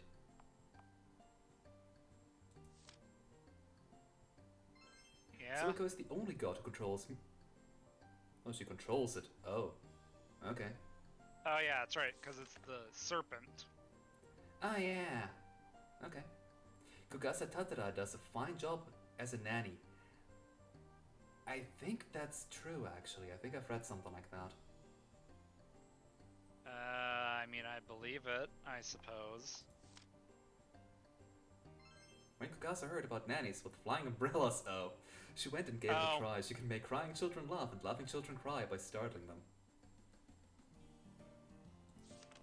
Of course. And final question: most magicians have weak have weak bodies because they don't exercise enough. I have multiple points to refer to you why this is wrong. Yeah, one of which is, hey, the chemicals that they, experiment with are really bad for their bodies. What? Like, yeah, that was, like, one of the things that was mentioned was, like, something about, like, silver poisoning. Mm-hmm. Was, like, one of the reasons why, magician yokai tend to not be terribly, strong of body. Oh, okay. Oh, I just realized it has the word most in there. Uh-oh, I might be wrong, but, one little yokai, Marisa, for one, exercise a lot, and two, while she's not, like, well, she doesn't have any powers of physical prowess, I wouldn't say that she's weak either. Alice is also not the weakest yokai, like, she doesn't usually fight with strength, she mostly uses, like, strategy. But when push comes to shove, she can probably, like, kick you across the room, probably. And most importantly, Byakuren is a magician, specializing in, status buffs, so to say. Like, she can increase her own strength, her own body's strength. So I'm gonna say this is wrong, because we have 3 different witches or magicians. It's not solely because they don't exercise enough. The only magician who is weak in body is Patchouli. And that's because she's literally sitting in her room reading books all the time. Also, she has asthma. Maybe. And she has asthma and anemia. Although I think the latter can be caused because of a lack of sunlight. Which definitely is because she's sitting in a dark room all the time. But yeah, final question, let's see. Magicians slowly weaken and poison their bodies with toxic metals needed for magic spells. Yeah, like I said, silver poisoning. Which funnily enough, over Marissa's many years of being a magician, she's actually picked up quite a few,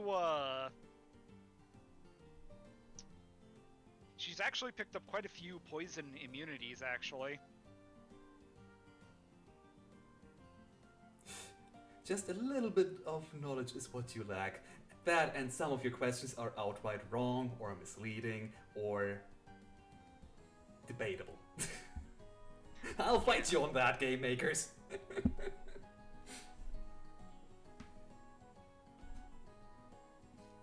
Also, since these are all the same questions, because I'm pretty sure this is the exhaustive list, you can then just pick the, quote, right question. Yeah. But that was fun, even though some of the questions are really, yeah. Like, had they mostly just stuck to the questions of, here's a funny thing that is clearly... Like, that people would remember. Yeah. Like, but then you have things that are, debatably correct, such as whether or not Ran has multiple Shikigami. Which was never stated anywhere. Or... Which was never stated anywhere, but and then you get contradictory things where you clearly saw the Saigyo Ayakashi losing all of its flower, or all of its not petals, all of its leaves when you were beating up Yuyuko. And I mean, that's where all of the spring was essentially stored inside of Saigyo Ayakashi because they wanted to make it bloom. It wasn't caused by Yuyuko throwing cherry blossoms around, funny as that image would be. Although apparently it was stated somewhere, but we don't know the validity because it was written by somebody else, like in-universe, and that's always what you have to consider with Perfect Memento and Strict Sense and the stuff like that. It's always written by characters, so all of the knowledge written in there is biased and maybe incorrect. And maybe influenced by external sources, like, I Yeah. remember there was a thing about, or there was, like, a thing about how, like, Akio was encouraged by Yukari to make the yokai, to describe the yokai in Perfect Memento in the strict sense, to be a bit more, fearsome than they actually are. Yeah.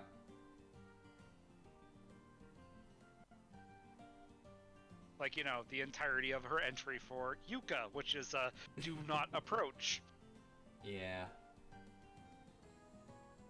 Although it's a shame that we've only got so little information about Yuka, because, like, my personal headcanon for Yuka is that, yeah, she made this image of a fearsome yokai herself, and in reality, she doesn't care. As long as you don't bother her or her flowers, she doesn't mind. Yeah. But she does enjoy when people are afraid of her.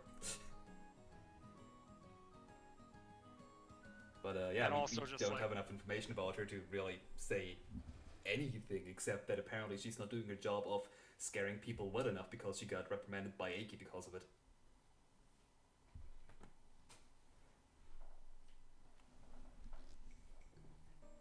yeah. That, and they could have used more questions from the games themselves, because I know a lot, like, the games don't have a lot of lore. They have events, they have some funny quips, but not a lot of lore itself. But most of these questions coming from Perfect Memento in strict sense and the like, there wasn't even much from the manga. Most of it was just from these quote unquote fact books. Yeah. I mean, it's like, it's very easy to point at, like, a specific page in a fact book, but... But again, that becomes a problem when these fact books are written in universe. Yeah. Yeah. It was fun, Like, nonetheless, but I would not recommend this game in any way to anybody who wants to learn a bit about Touhou, because there's so much debatable stuff in there. Like, even in, you know, one of my favorite of the print works, Grimoire of Marissa. Grimoire of Marissa might not even be accurate about, like, spells that aren't Marissa's, because it's her attempting to describe, like, for instance, her description of Duplex Barrier was just her asking Reimu to describe it, of which Marissa then laments that Reimu sucks at describing things. Yeah. God, I wish well, I guess we did get Grimoire of Sumireko, but I don't know, Grimoire of Marisa had more charm to it. Maybe because it was strictly just about the spells. Yeah. And just, like, really analyzing it instead of just saying, oh, this one's flashy. And then there's Yoba.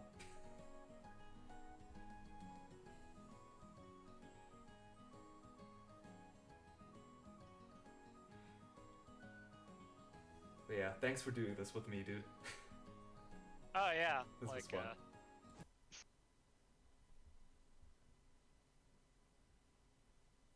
Any last words before I end the stream? I have no idea. I take that as You got a me there. Alright, and since I suck at ending streams, goodbye whoever might be watching this. And farewell! I forgot to put the thank you for watching screen on. There we go. Goodbye!